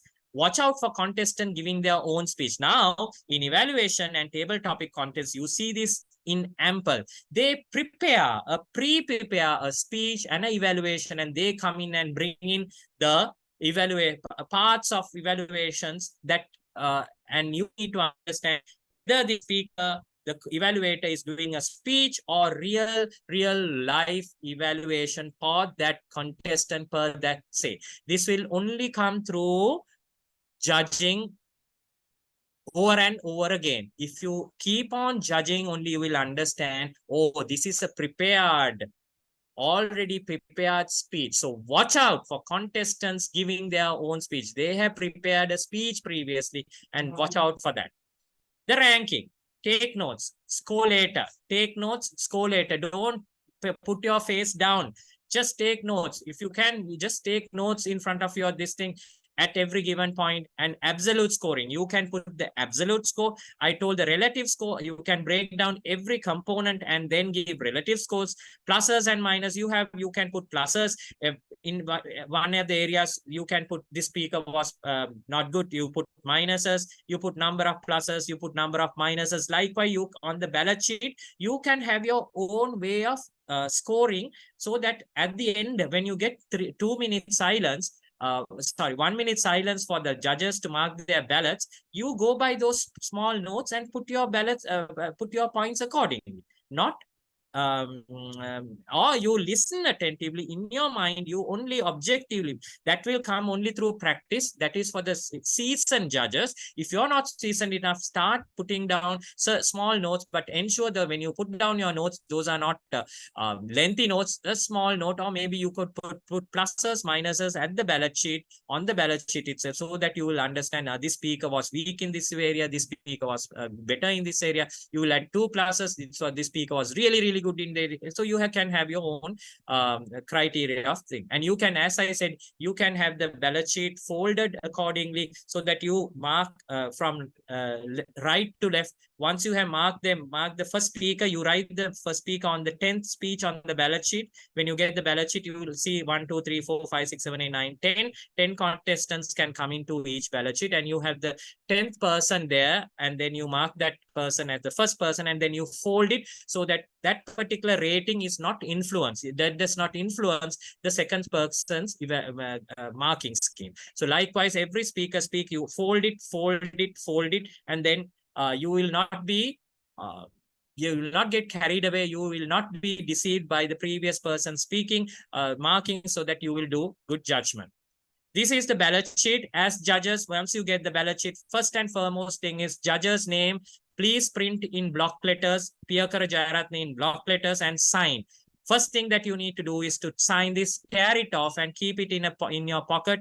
Don't keep that with the ballot sheet. Tear it off and sign it. If you have not signed the ballot sheet and if you have not written the name, that ballot sheet becomes void. When you are the tiebreaker judge, you are supposed to mark everybody. Now, when you are the voting judge, you only mark, break your ties, first, second, third, first, second, third only. You can't have two first, you can't have 2 seconds. You have to have only one person at one row. But for the tiebreaker judge, you will mark all the people according to your preference, according to your ballot sheet, according to your ballot counting on the paper. So this is how it needs to be done. Learning outcome, qualities of a good judge, evaluating versus judging, eligibility of a judge. We learned barriers to objectivity, judges, ballot sheet, humorous and evaluation. We went on to that. Ranking, we did ranking. And yes, how to rank. You have to decide how to rank. Yes, these are your world champion of public speaking 2023. Jocelyn Tyson, she spoke, her speech was, have you been there? You can go to Google, YouTube and watch this. They are already hosted on YouTube, or else you can collect it from me. I have that. I've been shared this by some member from my club growth team. Thank you very much. Jocelyn Tyson have been there. I listened to all the 3 speeches today. Super speeches, lot of learning to be done. Depending on your judgment, you can decide your own, go through the ballot sheet of take international ballot sheet, download it, and you do your own evaluations and see whether the ranking is correct or not. The decision has been made, the panel of judges had been made, so you can't change it, but you can have your own ballot sheets and do your evaluation. Nisha Sivaram spoke of swipe. Mariam Jnani, you have no idea. Her speech was, you have no idea. I recommend all of you to listen. Thank you very much. And we will meet at the question and answer session after the Chief Judges panel. Over to you, Viruli. Thank you very much. Thank you very much, DTM Priyakara, for ending on time and giving an excellent session on judges training. You shared your valuable knowledge and expertise with the Toastmasters, clearing many doubts they had in their minds, and it especially with regard to the eligibility and integrity of the judges. Surely the knowledge you imparted with the Toastmasters will enhance the professional performance of the judges. I deeply appreciate once again for your invaluable contribution made in this program. Fellow Toastmasters, the attendance link for the first session, JTP, is posted in the chat window. Please mark your attendance if you have not done it. We are now moving on to an interesting segment, the panel discussion on judges training. Fellow Toastmasters, please join me in welcoming our panelist and moderator this morning, DTM Ganga Fernando, Program Quality Director, District 82, joining us from the Bahamas around 1 a.m. in the morning. What a commitment and passion. DTM Chandasri Vanasinghe, Chief Judge, District 82. DTM Priyakara Jayaratna, Past Assistant Chief Judge, District 82. The panel discussion will be moderated by DTM Ruan Jayasuriya, Past Assistant Chief Judge and Past Finance Manager, District 82. DTM Ruan is a Toastmaster since 2013 and the 7th President of the CNI Toastmasters Club. He is the Deputy General Manager, Human Resource and Administration at the Sri Lanka Citizens Cooperative Bank. Please welcome the panelists and DTM Ruan Jayasuriya for the panel discussion. Over to DTM Ruan, moderator. Thank you so much, Viruli, for the introduction, and good morning to everyone, especially the panelists. Morning, good morning. Good morning. Good morning. I was listening to the DTM Priyakara on the judges training, and it was a very informative session, very impactful session, and like I wonder how he finished on time, having so much of content in his training program. And to bring you some insights from these panelists, let me first connect to DTM Vanasinghe, Distinguished Toastmaster Vanasinghe, who is the District Chief Judge. Distinguished Toastmaster Vanasinghe, now I have heard the complaint from many chief judges about the difficulty of finding judges and getting them on board, and every contest season this happens. Having said that, imagine there is a member who has not judged before, but he's willing to judge. He's willing to start his judging journey. How can he show his interest about his willingness to judge? Yeah, thank you very much for the question, Distinguished Toastmaster Ruan. Of course, they have freedom to join as a judge. That is number one. And they can, of course, go for the training, as of course they are today. They should be very lucky if they have been here, if somebody has been here who wanted to be a judge, because we had got a comprehensive and very dynamic learnings this morning. Thank you very much, DTM Piyakara, for that. And in fact, there are a few ways that he can inform the chief judge that he wants to be a judge. So then we can check whether he has gone through the training. If not, of course, we can educate him at the beginning in a short. Otherwise, we will make a list, including their names, so then they can be in the panel. Most probably, he can inform their club's president or VP Education that his willingness to do the job, because the judging eligibility to judging is just a paid member of a club in a good standing club.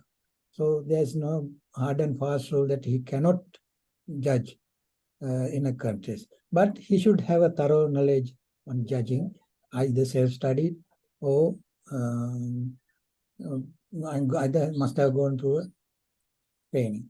But with the concurrence of the PQD, I thought this time to publish a trained judges, list of trained judges. Will that be okay, Madam PQD? List will be available, Chief Judge. Yes. So that is what my did I answer you, everyone? Yes, Distinguished Toastmaster Vanasinghe, so that the members can show their interest. So they will be accordingly listed in the judges list. But anyway, they have freedom to be a judge, because the rule book says be a paid member in a club. Yeah. For some levels, I think there are some qualifying criteria as mentioned by Distinguished Toastmaster Piyakara in his training. And next, I move into Program Quality Director, Distinguished Toastmaster Ganga Fernando, who is joining from Bahamas. Thank you for the commitment. She was just messaging me saying that it's 12:15 a.m. in the morning there. So thank you so much for the commitment, you and DTM Mahinda. Distinguished Toastmaster Ganga, now, as an encouragement for members who are coming to judging, and also the members who are still judging, and to keep them in the judging process all throughout, any measures the district has taken to motivate members to judge and to keep on judging? Yes. Thank you, Ruan, for the question. Hope I am audible. Yes. Yes. Hello. And good morning, everyone. Good morning. What district can do to motivate the judges, the members who's coming as judges? I would say that we can facilitate them to go through the judging process and to become a better judge, because it is a skill that we acquire through the process. Everything there is a first time, as our chief judge mentioned. So any newcomer, the new member can join as a judge. So that is their first experience. So then how you elevate yourself to the next level? If we start with the judging at the club contest, then slowly moving into the area, division and district. So that process, of course, as a district, we can facilitate creating the environment for them. But motivation has to come within you. So it is the members that you will have that motivation. Okay, I wanted to go be a judge and get that experience. Then only it will become a better fit. And there's another thing I can add to motivate members more than the district. Members can do something to members. Now, club and the chief judge, when you have a judging thing, you can invite that potential member who can be a judge, or you know that, okay, they are a good fit for the judging, and we can invite them. So that the environment can create within the club and within the members itself, Ruan. Thank you, DTM Ganga. And I can see some questions also popping up in the chat, but then I think there is an question and answer session at the end also, at the end of the training session also. So let's try to get maximum out of these panelists who have wealth of experience with them. Next time, moving to DTM Priyakara, as an extension of that, my previous question. Now, when a member is willing to judge, how can he get prepared? This actually applicable to the new members who are coming to judge at the first time, and also the experienced judges. How can they get prepared for judging? This is actually this kind of training sessions can be taken as one element. What are the other measures that a member can take? Of course, and I concluded the session by telling everyone what needs to be done.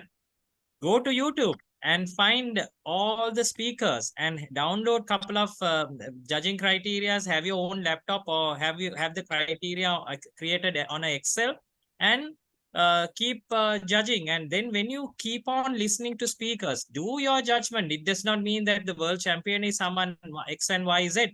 You can do your own judgment and then see where this each and every element have stood. Now, if the world judging panel have decided that somebody had been the winner, you go and analytically view, keep on doing it and analyze and see where I need to improve. What are the elements this panel saw in this particular speaker? Likewise, you keep on developing yourselves by going back into previous speakers. Go to Dhananjay Tiara's speech and go to other world champion, everything, enough and more resources available on YouTube. If you say humorous speeches, you can listen to any kind of, it doesn't have to be necessarily the winning speeches, any kind of humorous speeches, any kind of evaluations, all that is available. Now, I, as a contestant, when I went into evaluation and table topic contest long ago, I listened to YouTube over and over again just to get ideas into my mind as to how well I need to build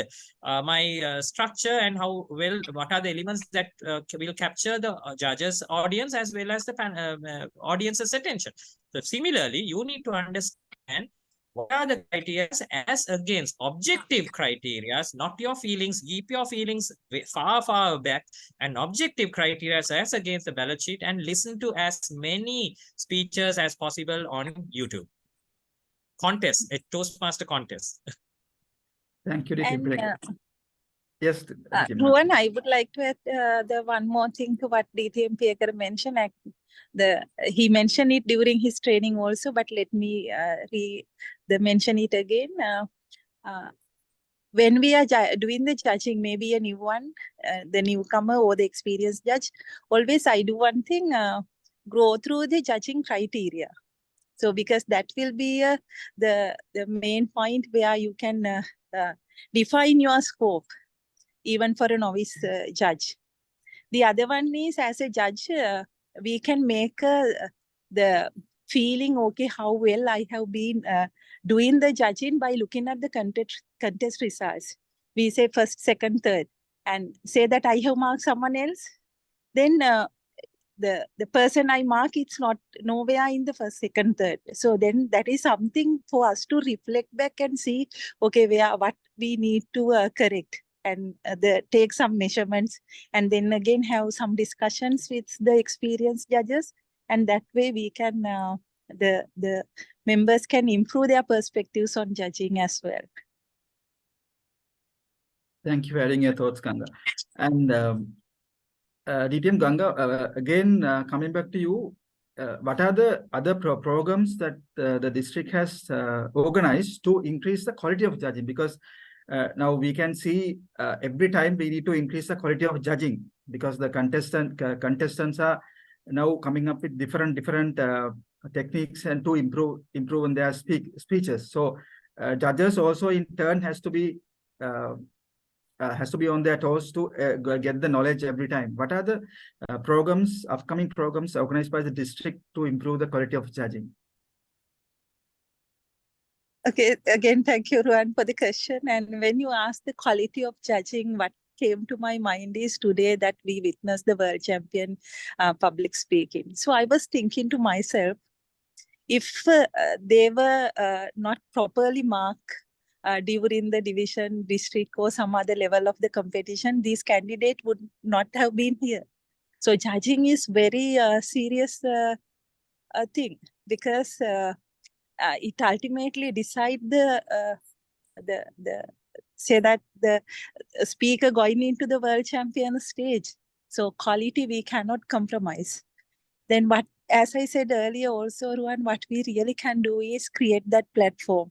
We have taken intentional effort to elevate the quality of judging. But then again, it has to come from all our judges. And I'm happy to see we have 240 participants here.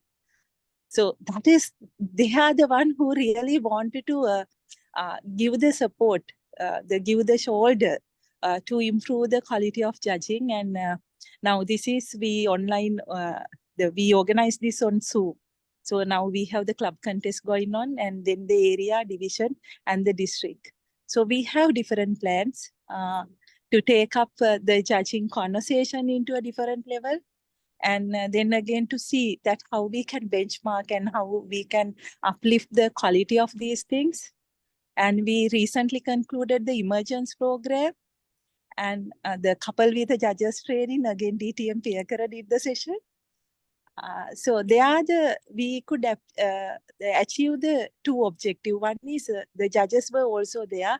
So as you correctly said, especially like evaluation contest, judges also should be aware the evaluation contest, the techniques. And all these nitty-gritties are very important for the judges also. Then otherwise, how are we going to judge? So it will come through the practice. But what we can do is keep these programs continuing. And as members, I see a lot of experienced judges, and every time they have been humble enough to again go through these discussions and coming to the training. Why? It shows that we need to improve the quality, and we need to keep ourselves updated and sharpening our skills. So, sorry to add. Thank you. To add that Ganga's statement, yes, the practice is the best thing, that you will have to keep on joining the panels of judging, right? So then only the experience comes and then quality comes later. So we'll have anyway keep on coming into the panels and join and do the judging. And in fact, in my experience as a chief judge in various levels, I have seen most of the newcomers as well as seasoned Toastmasters, they all have the quality to maintain. They have done it. But in one or two instances, we have seen how that speaker, how that contestants have elevated from that level to area level, or sometimes it's from the area level to division level. There are some questions are coming up. These doubts are coming up, how it has come. But that is very minimal. Always, I should proudly say the district to judging in Sri Lanka is in best in quality. Thank you. And the one more point, when the chief judge mentioned about the practice, what came to my mind is what DTM Piyakara gave the very good list during his presentation and before he go through the ballot. I would say intentionally, if we make an effort to avoid all these biasness, then we can minimize the chances of errors happening, and some basic level of the standard can be achieved intentionally when we avoid all these biasness. That's also would be one way of improving the quality. Thank you, Thank DTM you. Ganga. And yeah, and you talk about this biasness, and DTM Priyakara also took a lot of effort to mention about those prejudice when it comes to judging. And I think if you are given a little more time, DTM Priyakara, is there anything that you need to add to that point where it's very difficult for a member to avoid the prejudice totally? So any time that you need extend in as an extension to your session to elaborate more on this point. Yeah, I'm going for, I mean, for the last many years as a judge in panels, senior panels, because I love to be a judge than to be a chief judge, because that learning is enormous. That's why we always recommend everyone of you in this panel on this training to take as many judging positions as possible. If you go into a contest, even carry a ballot sheet with you. You don't have to be a judge. You can keep on judging yourself and judge the contestant and do evaluate. Long time ago, when we go into contest, we have noticed that everybody who comes into the division contest, area contest, or even at club contest, we used to get a ballot sheet, and then we used to do objective judging. That way, everyone in the audience manage to give good judgment to their own perspectives. What I really want the members in this panel is to understand these barriers to judging. If you first and foremost is that mindset that you have, okay, I come in to judge a contestant to, as Ganga said, to elevate that person to the next level. And when you see the right person at the next level, you will know that that person will be the world champion of public speaking. If you have selected the wrong person with your subjective thinking, subjective judgment, then that's not going to help, and it's really unfair. It will actually make or break a good speaker who had put a lot of effort for that particular speech per se. And it's not fair by that person who comes on stage and just delivers a speech.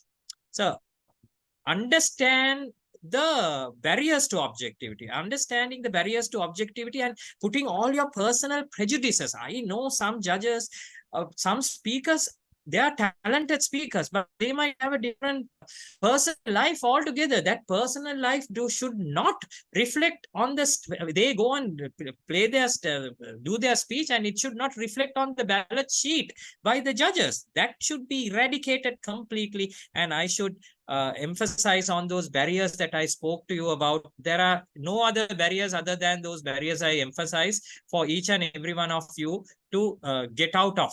Those barriers are the culprits where we have seen that veteran, talented contestants not going on to stage. So if you can do away with those barriers and be objective, just go by the ballot sheet only, on the contestant's display or the contestant's speech on that particular day, and that performance on that day only, however good he was at the club, however good he was at the area. If he flunk at the division, then you cannot put him onto a different pedestal. You cannot. That will only be derived through a proper objective judging. Thank you, DTM Priyakara. There's Yes. a special question, a very important question in the chat box, Luan. Can I raise that? Somebody has asked, can a person become a judge via Zoom? I think you are the best one to answer that. Via Zoom. Can a person become a judge via Zoom? That's I think on the virtual contest. No, I don't. For me to Vanasinghe, you are chief. You can District Toastmasters Vanasinghe, you can answer the question. Yeah, now, no, I don't think that it is, because if it is a physical one, you will have to be in person, because that is there in the rule book. You can say, be physically present at the contest for which you are serving. So physically, if the physical contest is there, nobody can judge online. of via Zoom. But if it is online contest, yes, it is obvious. That is my opinion. How about Vijay Priyakara? Yeah, yes, you need to see the criteria, whether it's a physical contest or online contest. Online contest is the same criteria. Be fair, be objective. Don't have people around you who's going to give you points that you go to a separate room and separate place where you don't have any disturbances, and be objective. Don't go into conclusions. If you are really going by the ballot sheet, I'm emphasizing on this. If you're knowledgeable of the ballot sheet and if you dissect every area in the ballot sheet, you will do a wonderful job and you don't have to worry about your judgment at all. Dissect your ballot sheet and objectively give points to each and every area. You, as I said, if there are 4 elements in one criteria, give your points accordingly. Maybe you can give 5 for 1, 2 for 1, all right. You can have your own criteria, but then decide on it, dissect it, and go objectively, not by influence of other people, not by influence of audiences. When it comes to humorous, be extra careful not to be influenced by the audience, because audience response gets 15 marks. And if it is choreographed, as I said, you will get carried away. And also, if you think that humor is laughter and laughter, then the international speech contest that was just concluded and the winner could be a humorous speaker. No, it is not so. So it is not about laughter per se. You need to understand that fine line where you are called humorous and entertaining. If you are entertained and if you really enjoy that speech, and if it was stress-free, if humorous speech is where you relieve your stress completely with a subtle message coming into the speech. So if you are concluded with the speech, then you are through with the speech. Be objective and through guidelines. Thank you, DTM Priyakara. Ron, can you see another good question? That is, of course, Priyakara will answer. How do judges approach situations where there is a tie or a close competition? It is not the tally counting, but in the judge himself has to have the tie. Can you raise that question again? I did not hear the last part of it. How do judges approach situations where there is a tie or close competition? A judge in particular. Yeah. Now, if you had dissect each area and you have given those points to those areas, as I said, now when it comes to humorous, in my personal opinion, I have created the appropriateness as my ballot position where I break ties between any top-notch people. Now, in evaluation, I said to choose the analytical part. So if you really understand dissect that particular analytical part component and understand the elements of dissected areas, then you can break any tie whatsoever. So you have to bring in a component from the ballot sheet, which is where you really strongly feel this is my area where I really think where I can break the tie. That is your personal perception, but then you need to understand knowledgeable enough where you will decide what is important on a speech, whether it's the structure, the delivery, or the language, where you have to understand that. And then you create that particular area and see these top 3 people, this fierce competition where I can break the tie, where they have scored high marks or low marks. Depending on that, you can decide where to go. I think I answered the question. Yes, you answered the question, and you mentioned those things in your presentation also. And distinguished Toastmaster Vanasinghe, I have seen you. You have been a judge. You have been a CJ for a long time, and I have seen you in my when I was a judge also in my panels, and for a long time. And as an inspiration to members who are becoming judges, and also members who can be judges, keep on judging. What motivated you to engage in judging continuously this long? Toastmasters is my passion. So whatever the task that I am given, I take up and I do it correctly, perfectly. That is one thing. And I learn a lot. In fact, to tell you honestly, today I have refreshed my mind and I have learned from PQD thing. So then even in every contest, there are a lot of thoughts, there are a lot of new ideas are coming from the contestant. So that learning element, I have never gained from anywhere else. So I can remember when I was in Dubai, my second president said, "Ayya, this is like a university." So then that made me to become a judge and as a chief judge as well. Then it is my personal satisfaction that you can't value it for money. It's a personal satisfaction. That is why. So, and in fact, what my advice to these young buddies are, please take every chance to judge. So, you wherever possible, try to be a judge, because I had a problem of finding judges when I was chief judge. So like, even though those years also in the past also there were list published in the website, but still we had a problem of, I think everybody had that, even PQD must have had it. And then of course, if you help them, it's a give and take. Like if you help them, they will come and help you.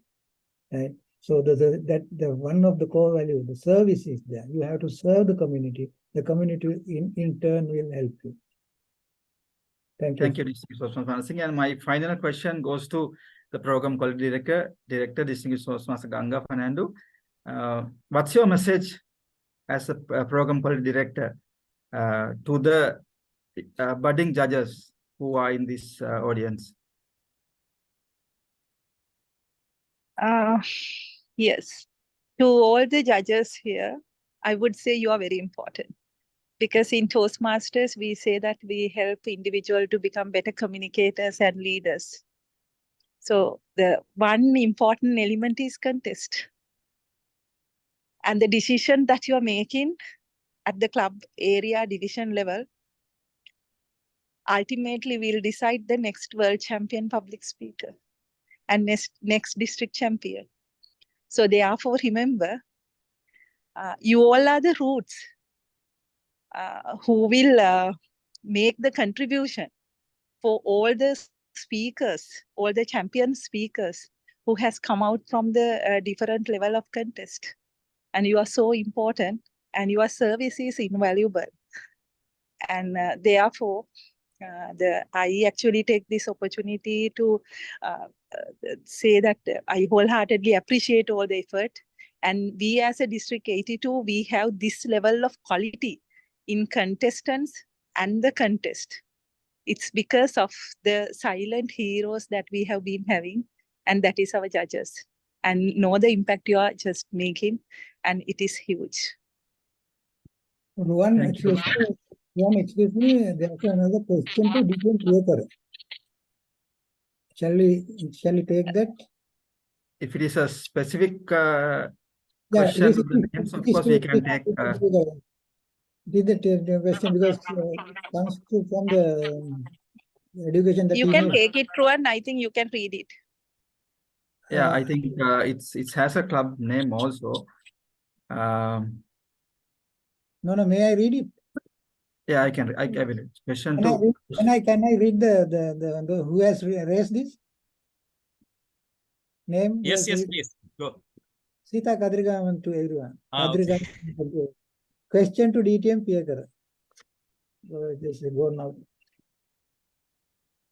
Can you see that? Yeah. In the past, many speakers in the District 82 humorous speech contest involved a lot of It is involves a lot of local drama to get the audience laughing. Could a speech without drama still go on and win a humorous speech contest?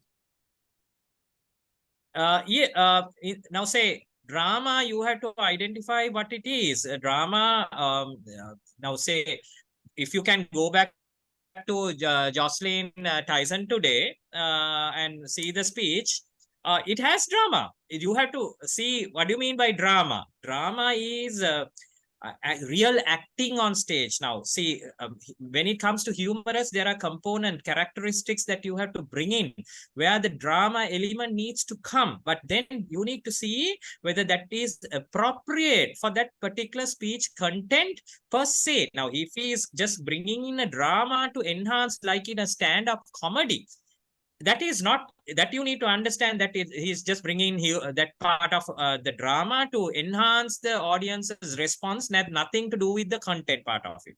So in my personal view, I think you need to understand what drama means. Drama should have only the emphasis and the weight to that particular speech per se, and should not be part of like a stand-up comedy part. If it brings a stand-up comedy, you know that stand-up comedy is not a humorous speech contest. So you would have to have that fine definition as to what drama is. As long as that particular drama part, according to you, enhances the content of that particular speech, then I should see the judges should go and identify this as an enhancement to that content of the speech and nothing to do with evoking humor, and it is not something to do with stand-up comedy structure. Okay, thank you, I think I DTM. understand. Yeah. Yes, you answered the question. And I think this concludes the time given for the panel discussion, and I must thank these three panelists who have joined this panel discussion. Distinguished Toastmaster Ganga Fernando, the Program Director of District 82, Distinguished Toastmaster Chandra Vanasinghe, the District Chief Judge, and Distinguished Toastmaster Priyakara Jayaratne, the past Assistant District Chief Judge and the trainer today for the judges training. For sharing their valuable thoughts with these participants. There are a lot of still there are 222 participants along with the resource personnel. So I'm sure that they have gained a lot of knowledge by your thoughts. Thank you so much for your commitment and the service. Over to you, MC, Distinguished Toastmaster Viruli. Thank you very much, DTM Ruan. What an exciting, insightful panel discussion. Many thanks to our eminent panelists, DTM Ganga Fernando, DTM Chandasri Vanasinghe, DTM Priyakara Jayaratne, and our lively moderator, DTM Ruan Jayasurya, for this vibrant and knowledge-sharing panel discussion.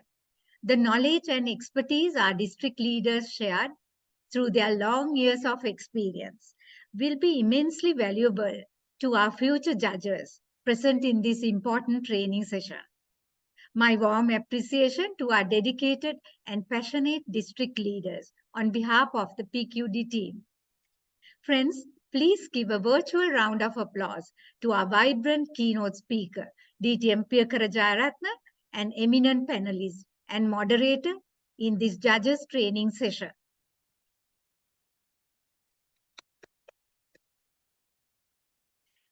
With the panel discussion, we will be ending the judges training session and moving on to the chief judges training session.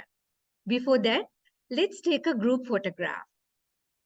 I will invite our Zoom master, Tarushi Kaushalya from Zone 247 to attend to this quickly. Friends, please cooperate by opening your videos if possible. Thanks. Okay, thank you, MC. So now we are going to have the group picture. So I would like to invite all of you to turn on your cameras, and I will be taking the photographs. So I'll be counting. 3, 2, 1, say cheese. Okay, let's take another one since we have a lot of participants today. 3, 2, 1, say cheese. Okay, I will take another photograph as well. Yeah. Excuse me, Tarushi, there are 9 panels. Yeah. Hope you're managing with all. Yeah. 220 Okay. participants. Yeah. I will be again taking a photograph. 3, 2, 1, say cheese. It seems there are 10. Okay. Let me take some other screenshots as well, since we have some participants who have not turned on their videos.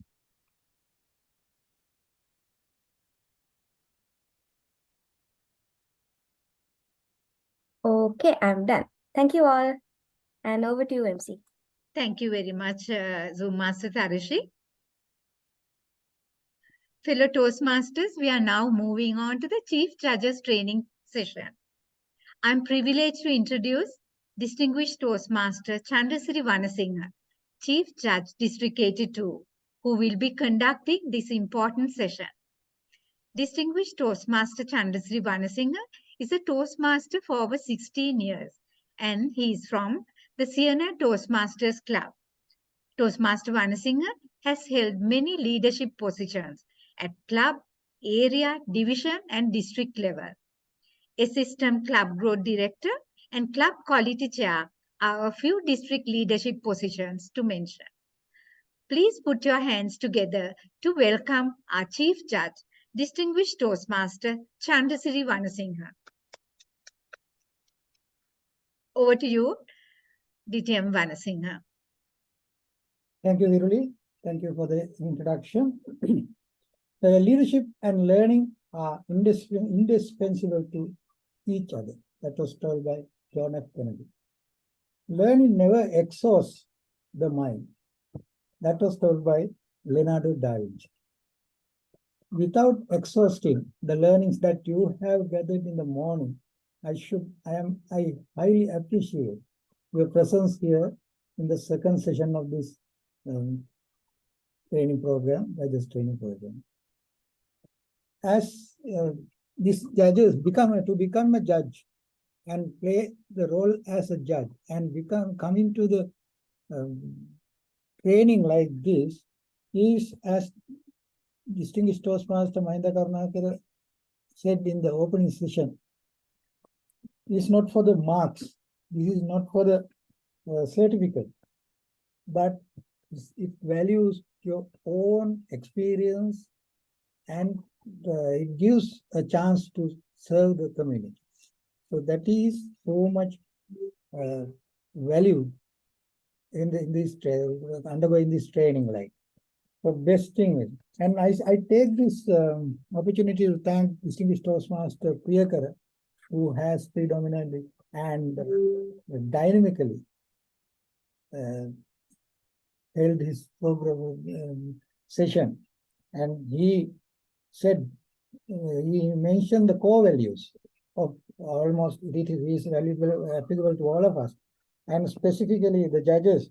They must important the integrity and the qualities of a judge. So with all these qualities, you will have to become a chief judge. But my opinion is, my personal experience is that it's better. There's no hard and fast rule that you can't be a chief judge immediately. But if you can go through, if you can undertake the role of judge for some certain period and gain the experience, so immediately you can become a chief judge without any problem. Okay. And the next slide is Rishi.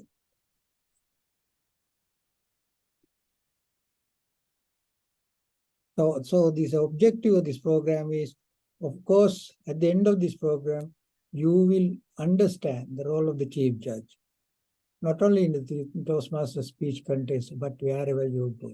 Okay.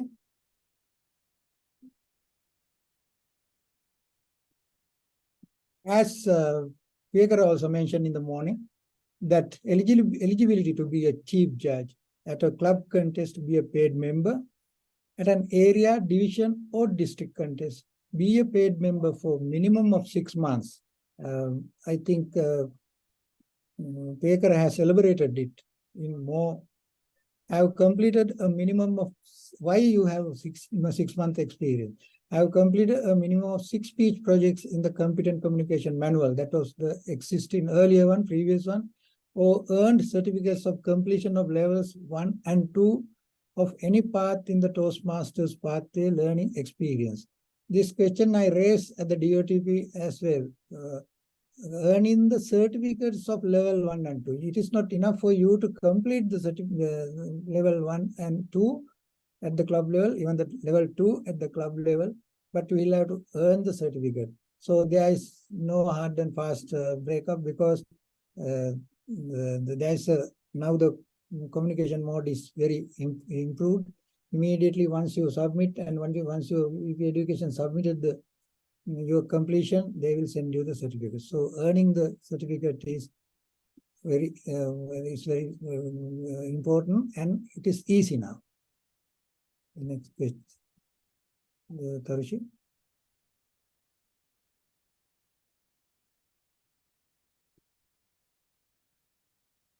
When you become a chief judge, you will know who are the contest officials, right? Then of course, in the club level, the VP education or the president will appoint a contest chair, where the contest chair should always keep in touch with the chief judge. And in that context, I must mention that the president or the VP education or both cannot be away once the contest chair is appointed. You will have to keep in touch with him. They should know what is happening, and they should know, they should inquire the contest chair, and they should give the fullest cooperation to the contest chair. Even at the area level, the area director should do it. The division level, division director should do it. Because in the past, in my experience, I have seen sometimes the contest chair is unable to fulfill some task immediately without any resources. So we'll have to, the president and the vice president education, or the area director, or the division director will have to provide all the necessary resources when the contest chair is appointed. And then the contest masters. Contest masters, but there are, if you have 4 contests, you can have 4 contest masters. If you separately, or if you have 2 contests, you can have separate contest masters. But I have experienced there, you can't find contest masters and contest chairs together. So the contest chair will become the contest master, or other. Either way, contest master will become with contest chair. There's no problem at all. So, but in order, it's so much better to make the smooth running of the contest and make the officials, make them easy. The contest chair and contest masters should be appointed. And the timers, we must have 2 timers minimum, but in the rule book says at least if you can 3 is okay. The 2 tally counters, sergeant at arms, and the most important thing is chief judge. The chief judge, once the contest master selects the chief judge, he will call the prominent Toastmasters and ask, can you be a chief judge in our club level, in the area levels like. So then you will have to become a chief judge, and then we'll have to select voting judges. And out of the voting judges, we'll have to select tie-breaking judge. That will be known by only the chief judge. Tarushi?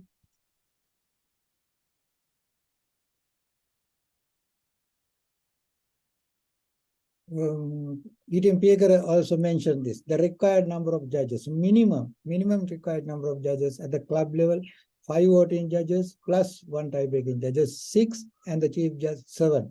7 judges should be there. The term judge, 7 judges should be there. Area also same, 5 voting judges plus 1 tie-breaking judge and the chief judge. And the tie-breaking judge will be known by only the chief judge. The next slide is also in the division level, equal number of voting judges from each area, or minimum 7 voting judges plus 1 tie-breaking judge. And the district level also same, equal number of voting judges from each division, or minimum 7 voting judges plus 1 tie-breaking judge. This is minimum. You can have, as a chief judge, you can appoint more. Once I have seen a question in the chat box, but we could not raise it up, that once one participant has asked, can any judge go out from the, if he cannot judge while the contest is going on, can he withdraw from the panel while the contest is going on? Of course, if there's a difficulty for him in a health, due to the health or whatever it is, he can withdraw. But only the thing is, if the chief judge has appointed more judges, more than the minimum number, there won't be any problem. So a minimum, for club level, 5 judges, 5 voting judges, 1 tie-breaking judge, and in the area level, 5 voting judges and 1 tie-breaking judge. In the division, 7 plus 1, and in district, 7 plus 1. And next slide, please.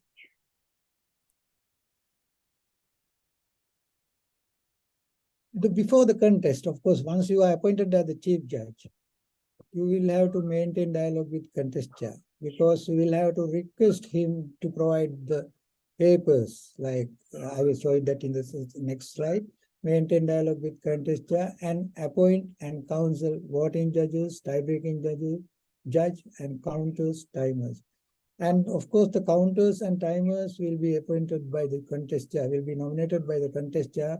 If he finds the difficult, you have the liberty to find counters and timers from other clubs or other areas. There's no hard and fast rule, but it is better if you can have a relationship with. But I should say you will have to check with the contest chair. When you select the counters, telecounters or ballot counters, we say, you should, the contester should not select the counters from the same family where the contest is, any contestant is contesting. I think if the brother and sister or two brothers in the same family, one might contest, one might be in the count. You should not done. You will have to check with the contestant whether all these have different relationship, not to the same family, or because there was one incident has happened. The contestant was the brother, the telecounter was the sister, and the telecounter sister has gone home and said that judge has, the particular judges have been voted for you, others have not. So it has not to be done. So we'll have to maintain the integrity. Sometimes some might argue that why can't we have the same family members since we are practicing integrity? Yes, we are practicing integrity, but integrity will dispose when the family relation comes. Next slide, please.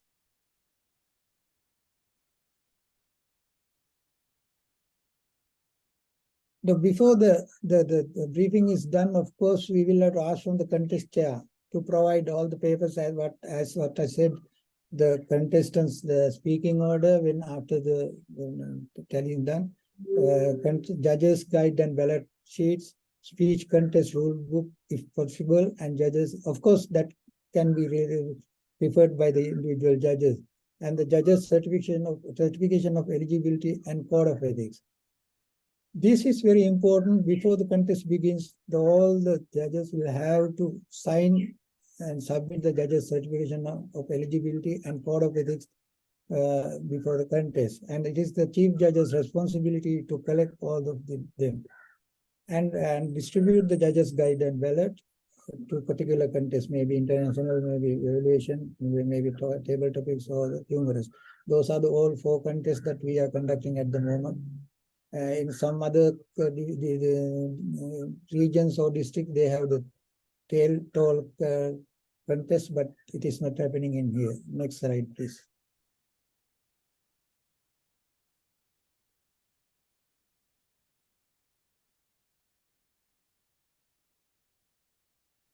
And I usually do one thing as a chief judge. Before I go to the briefing room, I will go to the stage first. I will check the stage and I will see whether it is visible to everyone.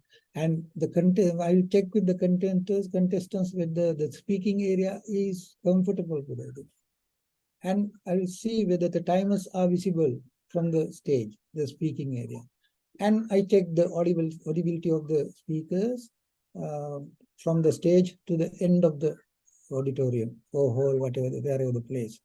So then go to the timers, connect with the timers and check the timing, the timing devices are working properly, or the time cards are working properly. They have time cards. Do they have the bell to ring, and whether they know the timing of each contest. And if they do not know, that we'll have to brief them. But definitely they know it. So this has to be done before the briefing to the judges. Next slide, please.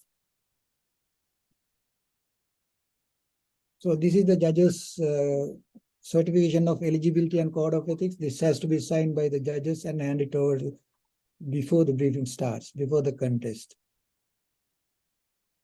Next one, please. and the mostly the better if the chief judge sits at the behind or rather close to the timers. It is not necessary. It is not hard and fast. There's no hard and fast rule that chief judge should sit in front or somewhere. But it is so much better. It's my experience that I have seen, because there could be some disturbances where we can ask them to eliminate those disturbances while the speeches contest is going on. So better to sit better the chief judge should sit close to the timers or at the back. And after the briefing, ask all the judges to be in front rows. Sometimes they can sit in the close, but wherever possible, we can hear the speeches.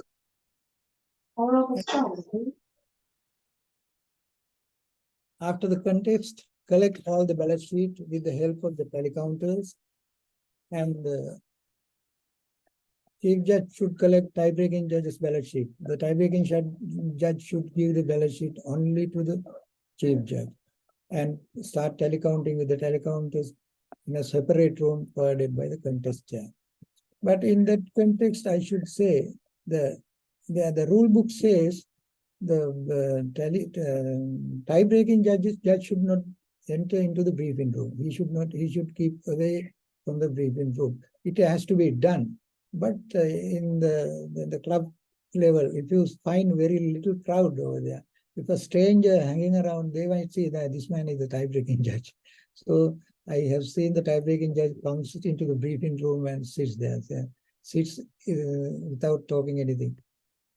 So then that, of course, it has to be decided by the chief judge whether to accompany the tie-breaking judge to the briefing room or not. But it is better tie-breaking judge be out from the briefing room. And next slide, please.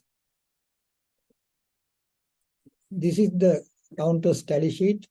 You can see, I don't think that you can see in the vertical segment, there's the name of the judges. And once the judges' names are given, you can say if the judge one given the name X, contestant name X, first place, then you will have to mark 3 in here. So with the help of telecounters, you can mark this tally sheet. And we'll have to check it very carefully. You'll have to be vigilant on marking those tally sheets, because if you make a mistake, you can't correct it after the announcement of the winner sheet. Next slide, please. So hand over the result sheet to the contest chair in the particular contest or the club level, or there's another slide.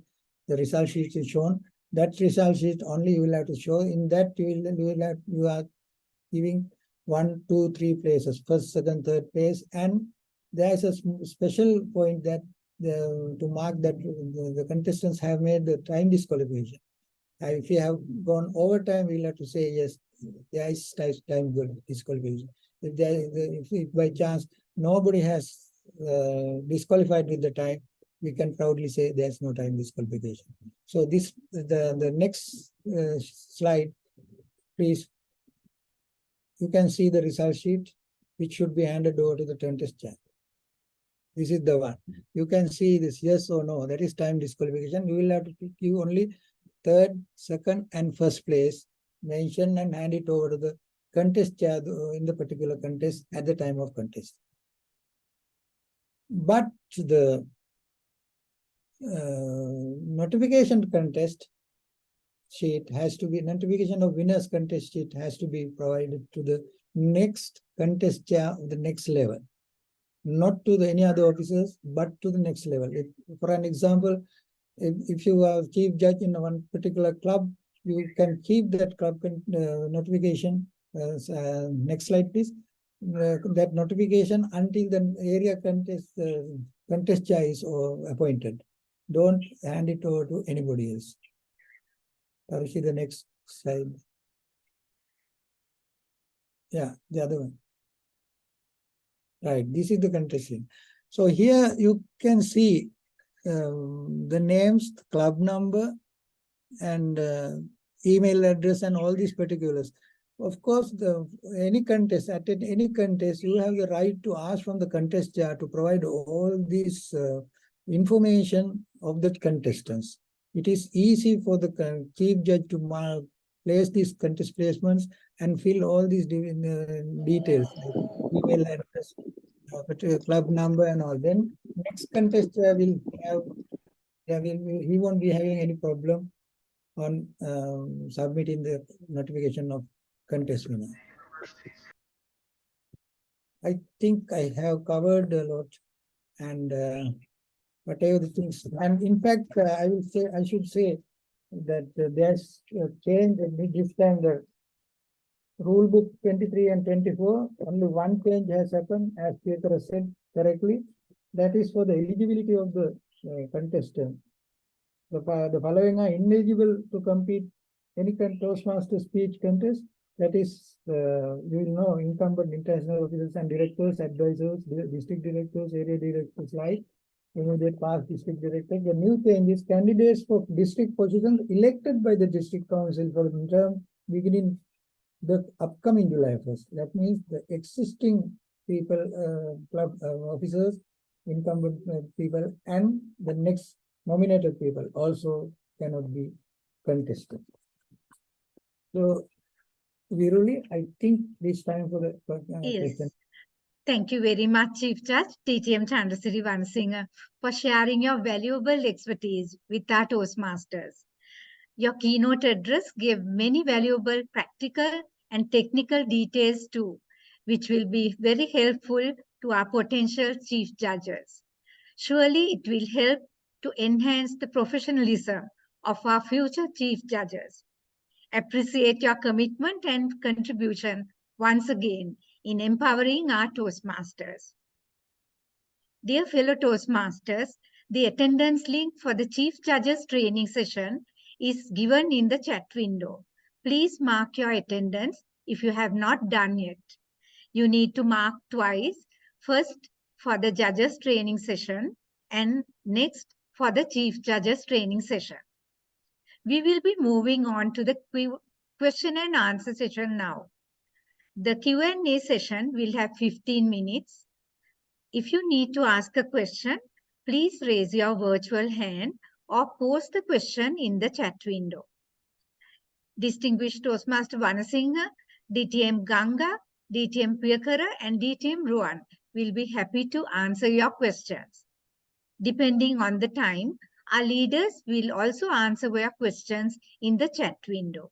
Yeah, so one Toastmaster, Anand Gunawardena, raised the hand. Okay, so we will, yes, please. Ananda, please. Please unmute yourself and Yeah, present your question. DTM Chandrasiri Vanasinghe, I saw your slide. You have shown the role players for the contest. So minimum requirement you have given tally counters 2, timers 2, those are correct. But in your slide you have said sergeant at arms also minimum 2. But I have an experience for most of the contests having one sergeant at arms is not sufficient for especially table topic contest.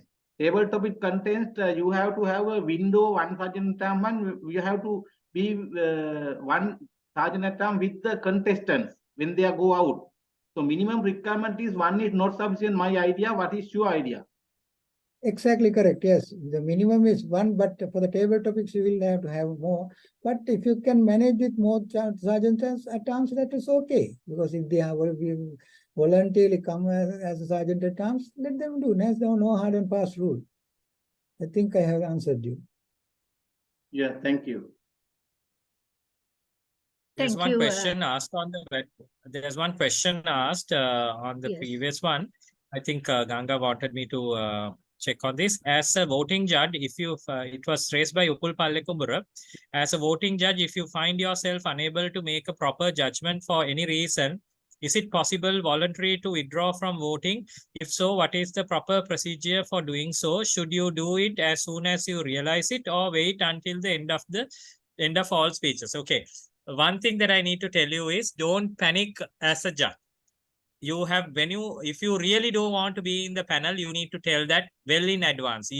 When you are appointed and when you say okay that you will come in as a judge, you need to train yourself, understand the ballot sheet, and not to panic. There's nothing for you to worry about. As long as you are doing an objective judgment, there shouldn't be any issue. But in a worst case scenario where you really find that that you are unable to judge, that needs to be done before you sign the code of ethics at the chief judge's briefing. When you have been asked to sign that, you should not sign it, and then you can withdraw. During the contest, you cannot do away with it unless otherwise you void the ballot by not signing, or maybe you meddling with the ballot, so that ballot will be not taken into account by the chief judge. If you have not signed it, it becomes a void ballot.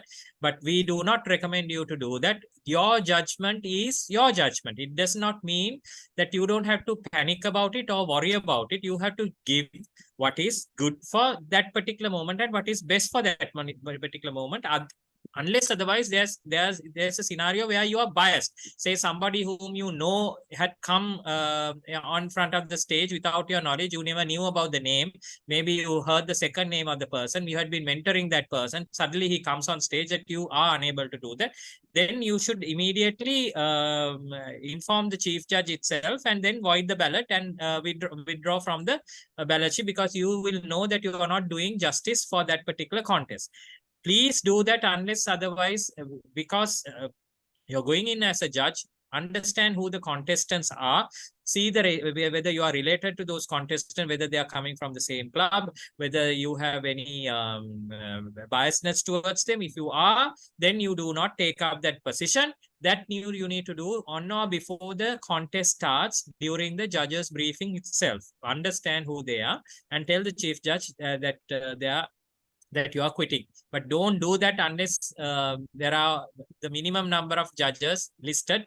But the scenarios where I told you that you have to avoid, where if you had been the mentor, you had been doing his speech, you had been relying on his speech, and he never told that he's going in for this particular contest, which you did not know, which is a very extreme situation, that you have gone into that panel with the intention of being biased only. If not, if you without your knowledge, if it innocently that you did not know about it, then you can withdraw, stating to the chief judge that you are personally known that you will not be able to do justice to that contest. Otherwise, if you feel that the contest is of high influence, and then you somehow or other ensure that you have to go through that learning and make the judgment and give your ballot sheet to the chief judge. Thank you very much, DTM Priyakara, for that detailed explanation. We have 10 minutes more in the panel, this question and answer session. First, we will take Prabhasara. We have 3 people here. Yes, first I think Toastmaster Prabhasara, I saw the virtual hand going up. He raised it. Yes. Yeah. So Thank you. please unmute and present your question in brief. Right. Thank you very much. Thank you very much to this wonderful panel and for the invaluable thoughts and insights given to us. My question goes to the whole panel. Please give your insights on that.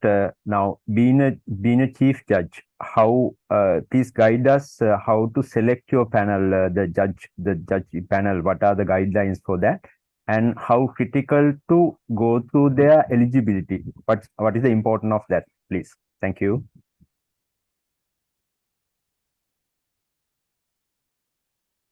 Manasinghe. DTM Manasinghe, would you like to answer that question, Chief Judge? Of course, if I am going, Priyakara, please add me if I am giving you the short answer. But if I am being the chief judge, if I select the judges, of course, I will see the experience first. Number one, better if you can have experienced judges. But if new people are also are eligible to do the judging in the club level without any problem, because they are just paid members. They should be only the paid members. And I have come across most of the new judges are giving the correct judgment. So then we'll have to select the mixed group of judges Sometimes, as Baker correctly said in his training session, there can be judges who are having the halo effects. They might be biased, but we will have to request from them that don't panic on these things. But we'll have to select from them. I think the second part of the question, what was it, Professor? The eligibility given Solution by of the it, given by. So let me add on to Atul Vanasinghe for that. Now, when I am the chief judge, I always ask what the contest is, and I will ask how many contestants are there. By at least by 2 weeks prior, you should know how many contestants are there, and the gender of the contestant. How many ladies are there, how many gents are there, ethnicity of them, because your panel of judges needs to have a mix of all this, so that you will create a hybrid version or a good mix of judges who will give a objective judgment. They are not too biased towards, the problems that might come out later on. So it's always better to get away with it or eradicate all these problems. It's always better to have a super panel where you have a balance of people. You will have a senior set of people, so you will have a junior set of people and very new people, very new judge also, just to train and to see how the ballots coming in. So you have to have that mix. And eligibility per se, when you said eligibility, you need to check with each and everyone when you are inviting. Even on your invitation, it should say that you're going in for this division. You shouldn't be a dual member of this division. If it is a division contest, area contest, if you should mention that you shouldn't be a dual member of this area. Likewise, and you need to have completed these 2 parts. And you give the general guidelines upfront, so that the judge who gets the invitation goes through that and then gives the eligibility. And plus, you can check if it is during the terms of repayment of the renewals. You need to be extra careful and check, go back and see with the Toastmasters website whether they are paid members. That's all that you need to understand. Yeah. And DTM Ganga, Program Quality Director, would you like to add on to that? Because it impacts on the quality as well. DTM Piekara gave the full comprehensive answer. The chief judge can make the decision. What matters is the level of the contest that we are going to judge. Now, say that if it is a division contest or the district contest, most probably we try to get the people who are experienced judges. But club area level, and we try to get 1 or 2 members included to give them the experience. So chief judge, of course, can make the decision, and judges' eligibility also vary when it's come to the level of the contest. Thank you, Viruli. And I would like to say that there's the very important question in the chat also, if we can take it up. And I saw that some others also have raised their hand as well. Yes, so we'll take one from the chat.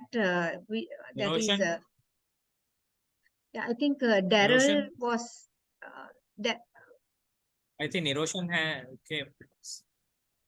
I think Daryl was there. Darren, please. Daryl, can you please pose your question quickly? Yes, so thank you very much. I think like actually most of my question was answered in the previous question. So thank you, DTM Pekara. Like what I would, what I was actually wanting to ask was, when it comes to the Toastmasters website eligibility checker, so there are few details there that we have to enter, whether you're the contest chair or whether you're the chief judge, checking the eligibility of a contestant. One is the membership number. So now, like what I have noticed in my experience is a lot of people don't enter the full membership number with the characters. So that is required on the Toastmasters website. Plus, it is very important to I think input your correct name, like with the correct spelling. So the first name and last name is also asked on the website. So I think DTM Pekara, thank you. Like I think you earlier answered my question, but just to point out that as well.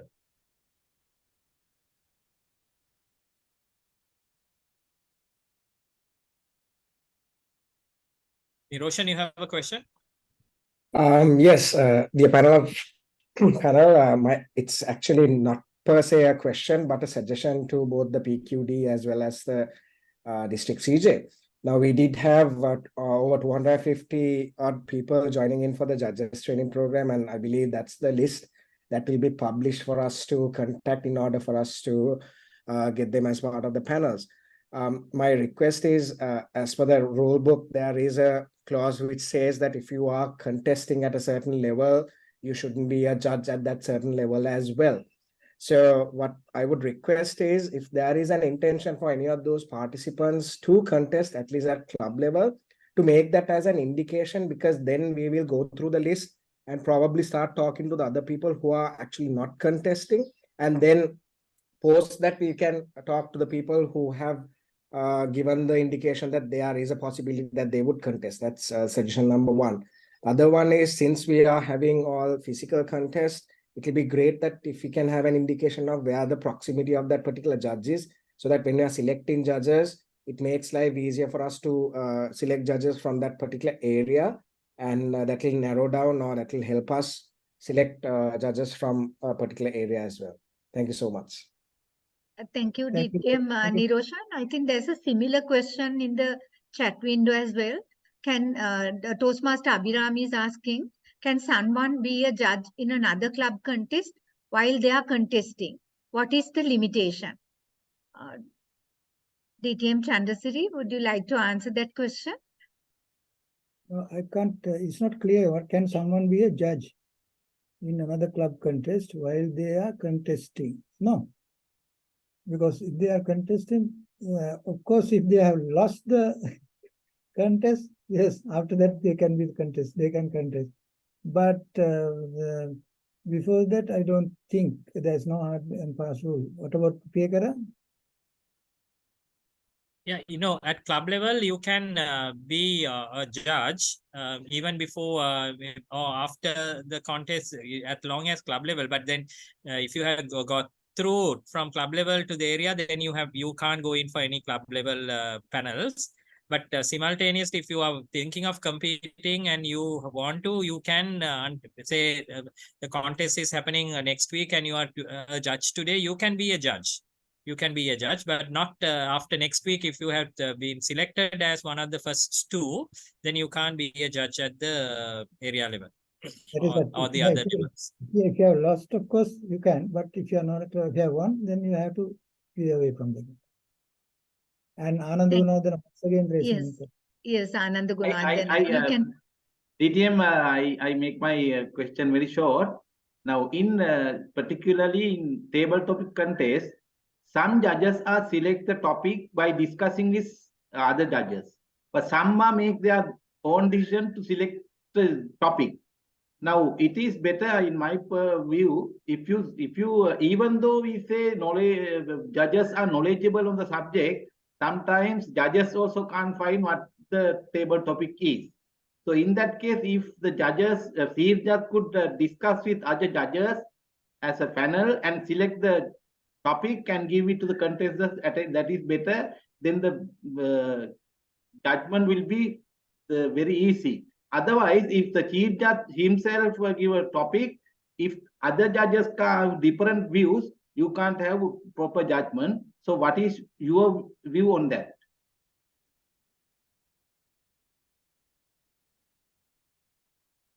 Want me to take it? Yes, please. Yes, please. Usually what we do is, usually in our panels, in my panels, what I do is I collect the table topics and I will choose the best 3 out of the table topics within the panel itself. But you have to be mindful. The rule book says the topic to be selected by the contest chair. Since the contest chair could be from the same club, we as chief judges decide on a different scenario altogether, where the contest chair will select from the questions that we give. So these topics are usually discussed at the discussion table during the judges briefing, and we select the best 3. And in my panels, I usually do is we always tell what this topic means, so every one of us understand what this topic means. So it's always better as a chief judge to discuss what the topic means, good side of it, and if the person talks against the topic, for it likewise we ponder and we discuss about it and select the best three, and then we present the best three topics to the speech contest to be by the rule book, so that the contest chair select one of the topics from the as per the rule book guidelines. Usually, it's always recommended that the entire panel of judges discuss the three topics that is been to be given to the contest chair. I agree with you. Yes. Thank of you very course. much, Priyakara. Yes, Thank you. Really, I also yes, agree with please that. add DTM Chandrasekhar. It is better if you can select, but in my experience, we have done both things either way. And selection, I mean, the table topic should not be so long. It should be a very shorter one and understandable, because I have seen reading the table topic takes about more than 75 seconds. So sometimes it's 1 minute. And we are not going to check their English knowledge. We are going to check their ability of talking and impromptu thinking, and also better not to have a long and ununderstandable, it cannot be understand, but better to have a shorter length table topics. Thank you. Yeah. Sita Thank you, is- DTM Chandrasekhar. DTM Sita Kadigramanathan had raised her hand. We'll after take Keshan's question. DTM Sita, you can go ahead. Yeah, thank you, Toastmaster Viruli. And also to add to what Priyakara said about selecting the topic, I was at recently a division contest where the CJ did bring in the 3 topics, which I would suggest is not something that is to be recommended, because especially some of the contestants now say if they know DTM Priyakara is going to be the CJ, or if I'm going to be the CJ, they might even realize as to what kind of topics that we might be thinking of. So it's always better to, as chief judges, to get all the judges to bring in 2 topics each, and then select the most appropriate out of that by reading and discussing those topics, rather than the chief judge bringing 3 and just announcing it to the panel of judges, which I know the chief judge will be having all the integrity and everything, but you don't want them to raise that small doubt in the minds, thinking at some point, would the chief judge have told this to any particular favorable contestant? I know as judges, we have to maintain integrity as Toastmasters, but it's always better to get all the judges to bring in topics and then and there select the 3 topics out of the best. Thank you very much, Sita. Thank you very much, DTM Sita. Yes, you being a district assistant chief judge, we value your comments. Would anyone like to add anything or agree with that section? Before going into Heshan's question, I like to bring out a question posted in the chat. They're asking, dear CJ, could you please create a WhatsApp group using the attendance today? Then it's easy to communicate to find the judges for the contest. Before posting it to DTM Vanasinghe, I just like to mention, now the attendance today, the people have registered, not all other eligible judges. As DTM Priyakara very correctly mentioned in his keynote, there should be a minimum criteria where a judge has to fulfill before becoming a judge or a chief judge. So in this particular attendance, you will not find all the people are eligible under that criteria. I would like anyone to add to that. Yes, sir. Viruli, I would like to answer that. Yes, please. We understand that there are difficulties in finding judges, but it is better we do not create any WhatsApp group, because judges are supposed to be anonymous. Yes, Let correct. the chief judge reach to the judges and find it. One initiative we have taken from our end is why it is difficult to find judges. We don't plan our contest in advance. If we plan it in advance, then it is easy to reach to the people. So we have given a timeline also. In that way, let's get area, division and the club contest planned in advance without much overlapping. Then again, what we can do is, we will publish this list with the contact number, with all their consent and the email address. Then again, the Niroshan also brought up some the insights. Why we organize this training program is to create the education. Maybe again to revisit the criteria and make sure we are updated. We need to understand in the rule book, it doesn't say that the judge has to go through the district judges training program to be eligible to judge. And we abide by as Toastmasters, what Toastmaster International has mentioned and what is there in the rule book. But then again, it is our responsibility to go through all these things and get the training. So we will give the priority that when we are selecting the people, it is better we choose from the people, go through, but it doesn't mean that we cannot choose others. So then we can reach to our network and get it. And let's keep the individuals accountable for the quality and meeting the purpose. Thank you very much, DTM Ganga, for giving that detailed, clear explanation on this.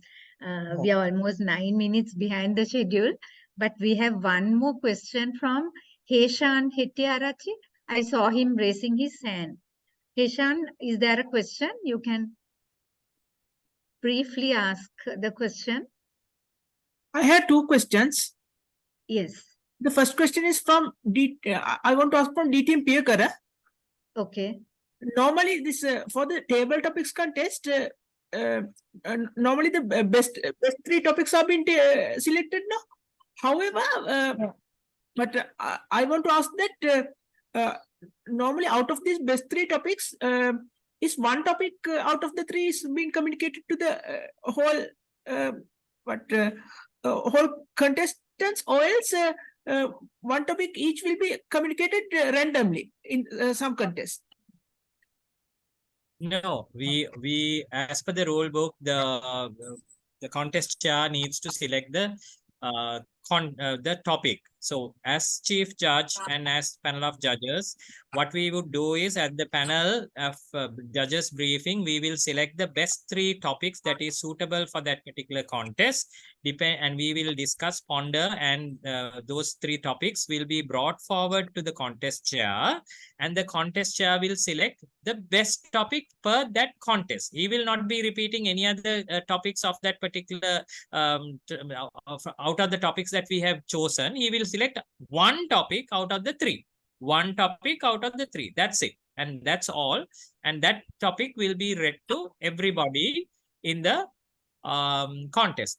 Subject to, in case if there had been any technical difficulty, if the contest chair had not read the topic properly, the entire contest will be repeated. In that scenario, we will go back again to one of those three topics. Now there will be two topics, and select one of the topics and repeat that topic for that repeated contest. That's all. That would be the only option. Other than that, the selected topic will be there for that particular contest per se. No other topic.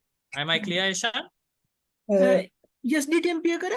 Thank you very much for that comprehensive answer. Then my second question is to DTM Vanasinghe. Yes, quickly ask your question. Can the attendees of this JTP and CJTP become judges and chief judges for club level as well as area level and division level debate contests also? Debate contest? You mean to say that can they be in the area level and division level debate contests?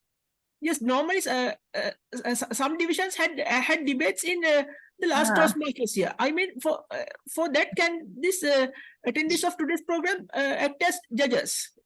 Ganga, I think. I would like to take it up. Yeah, Ganga is taking up.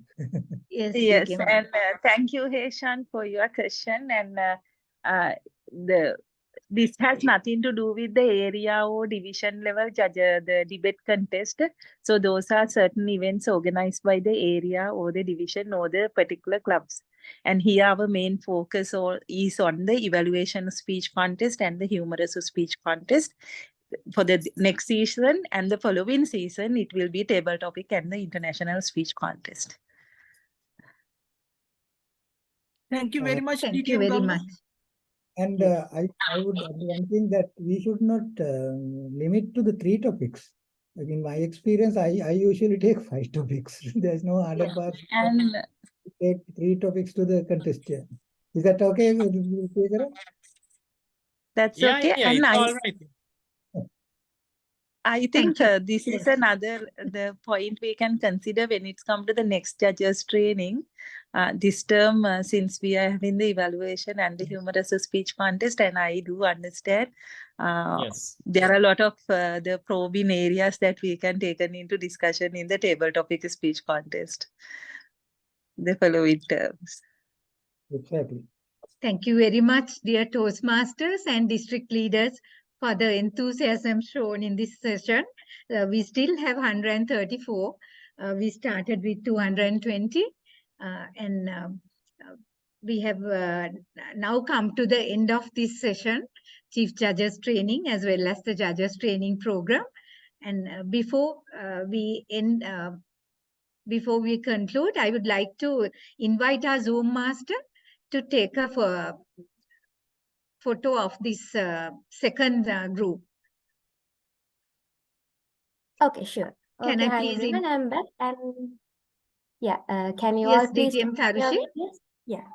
Please cooperate by opening your videos.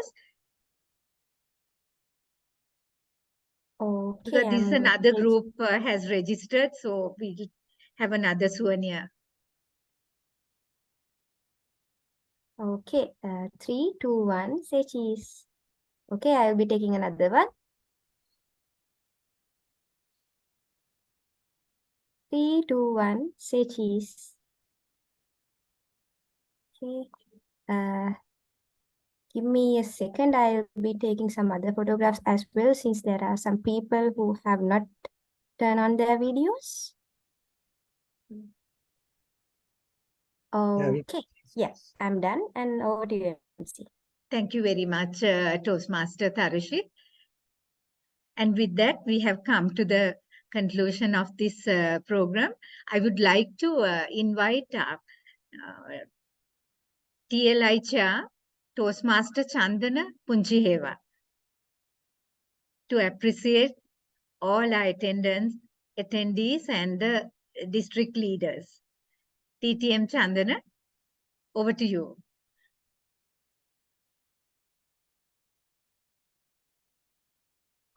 You are muted, Chandana. Sorry. Thank you very much, Toastmaster Viruli. Wow. I think it was a wonderful training session. See the numbers. For the judges training, there were more than 200 Toastmasters attended, very lively discussion, and also till the end. And also for the chief judges training, we have more than 100 enthusiastic Toastmasters who want to become chief judges. I am quite sure, Madam PQD, we won't be having any problem this year to find judges or chief judges. And let me do the vote of thanks, starting from our presenters, DTM Chandrasiri Vanasinghe and DTM Piyakara, for giving all the areas, covering all the facts and areas needed for one to become a good judge, how to do a subjective judging. Thank you very much, dear sirs, DTM Piyakara and DTM Vanasinghe, for objective judging. Yes, objective judging, sorry. I think everyone is now aware what is needed and how we are going to do this.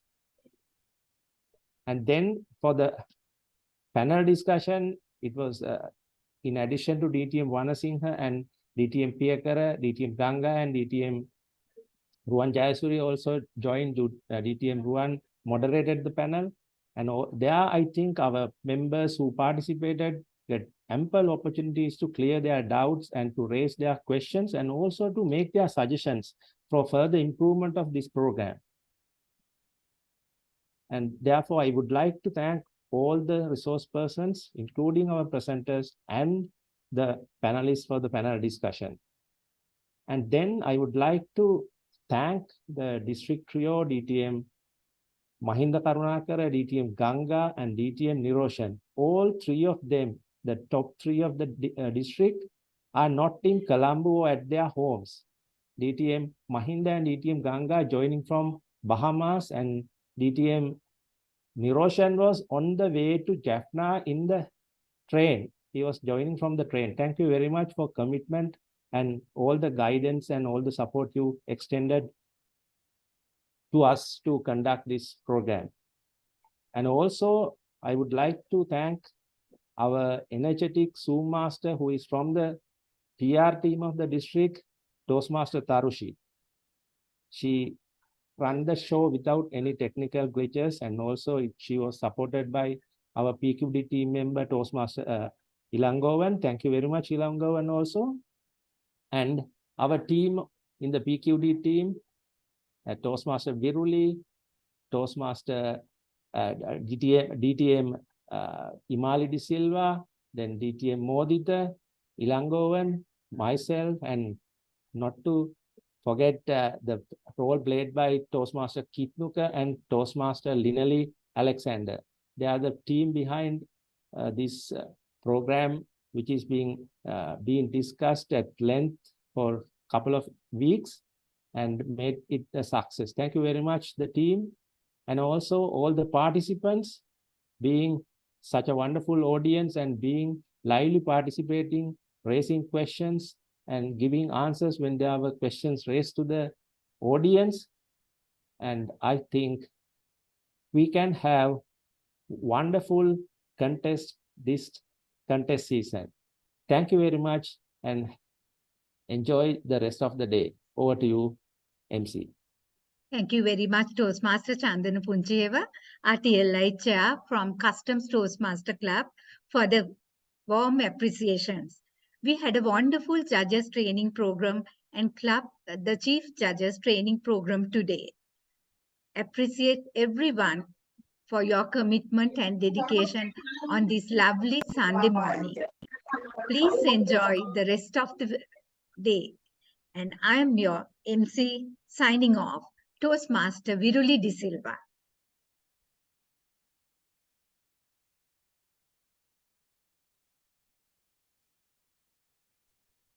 Thank you. Thank you.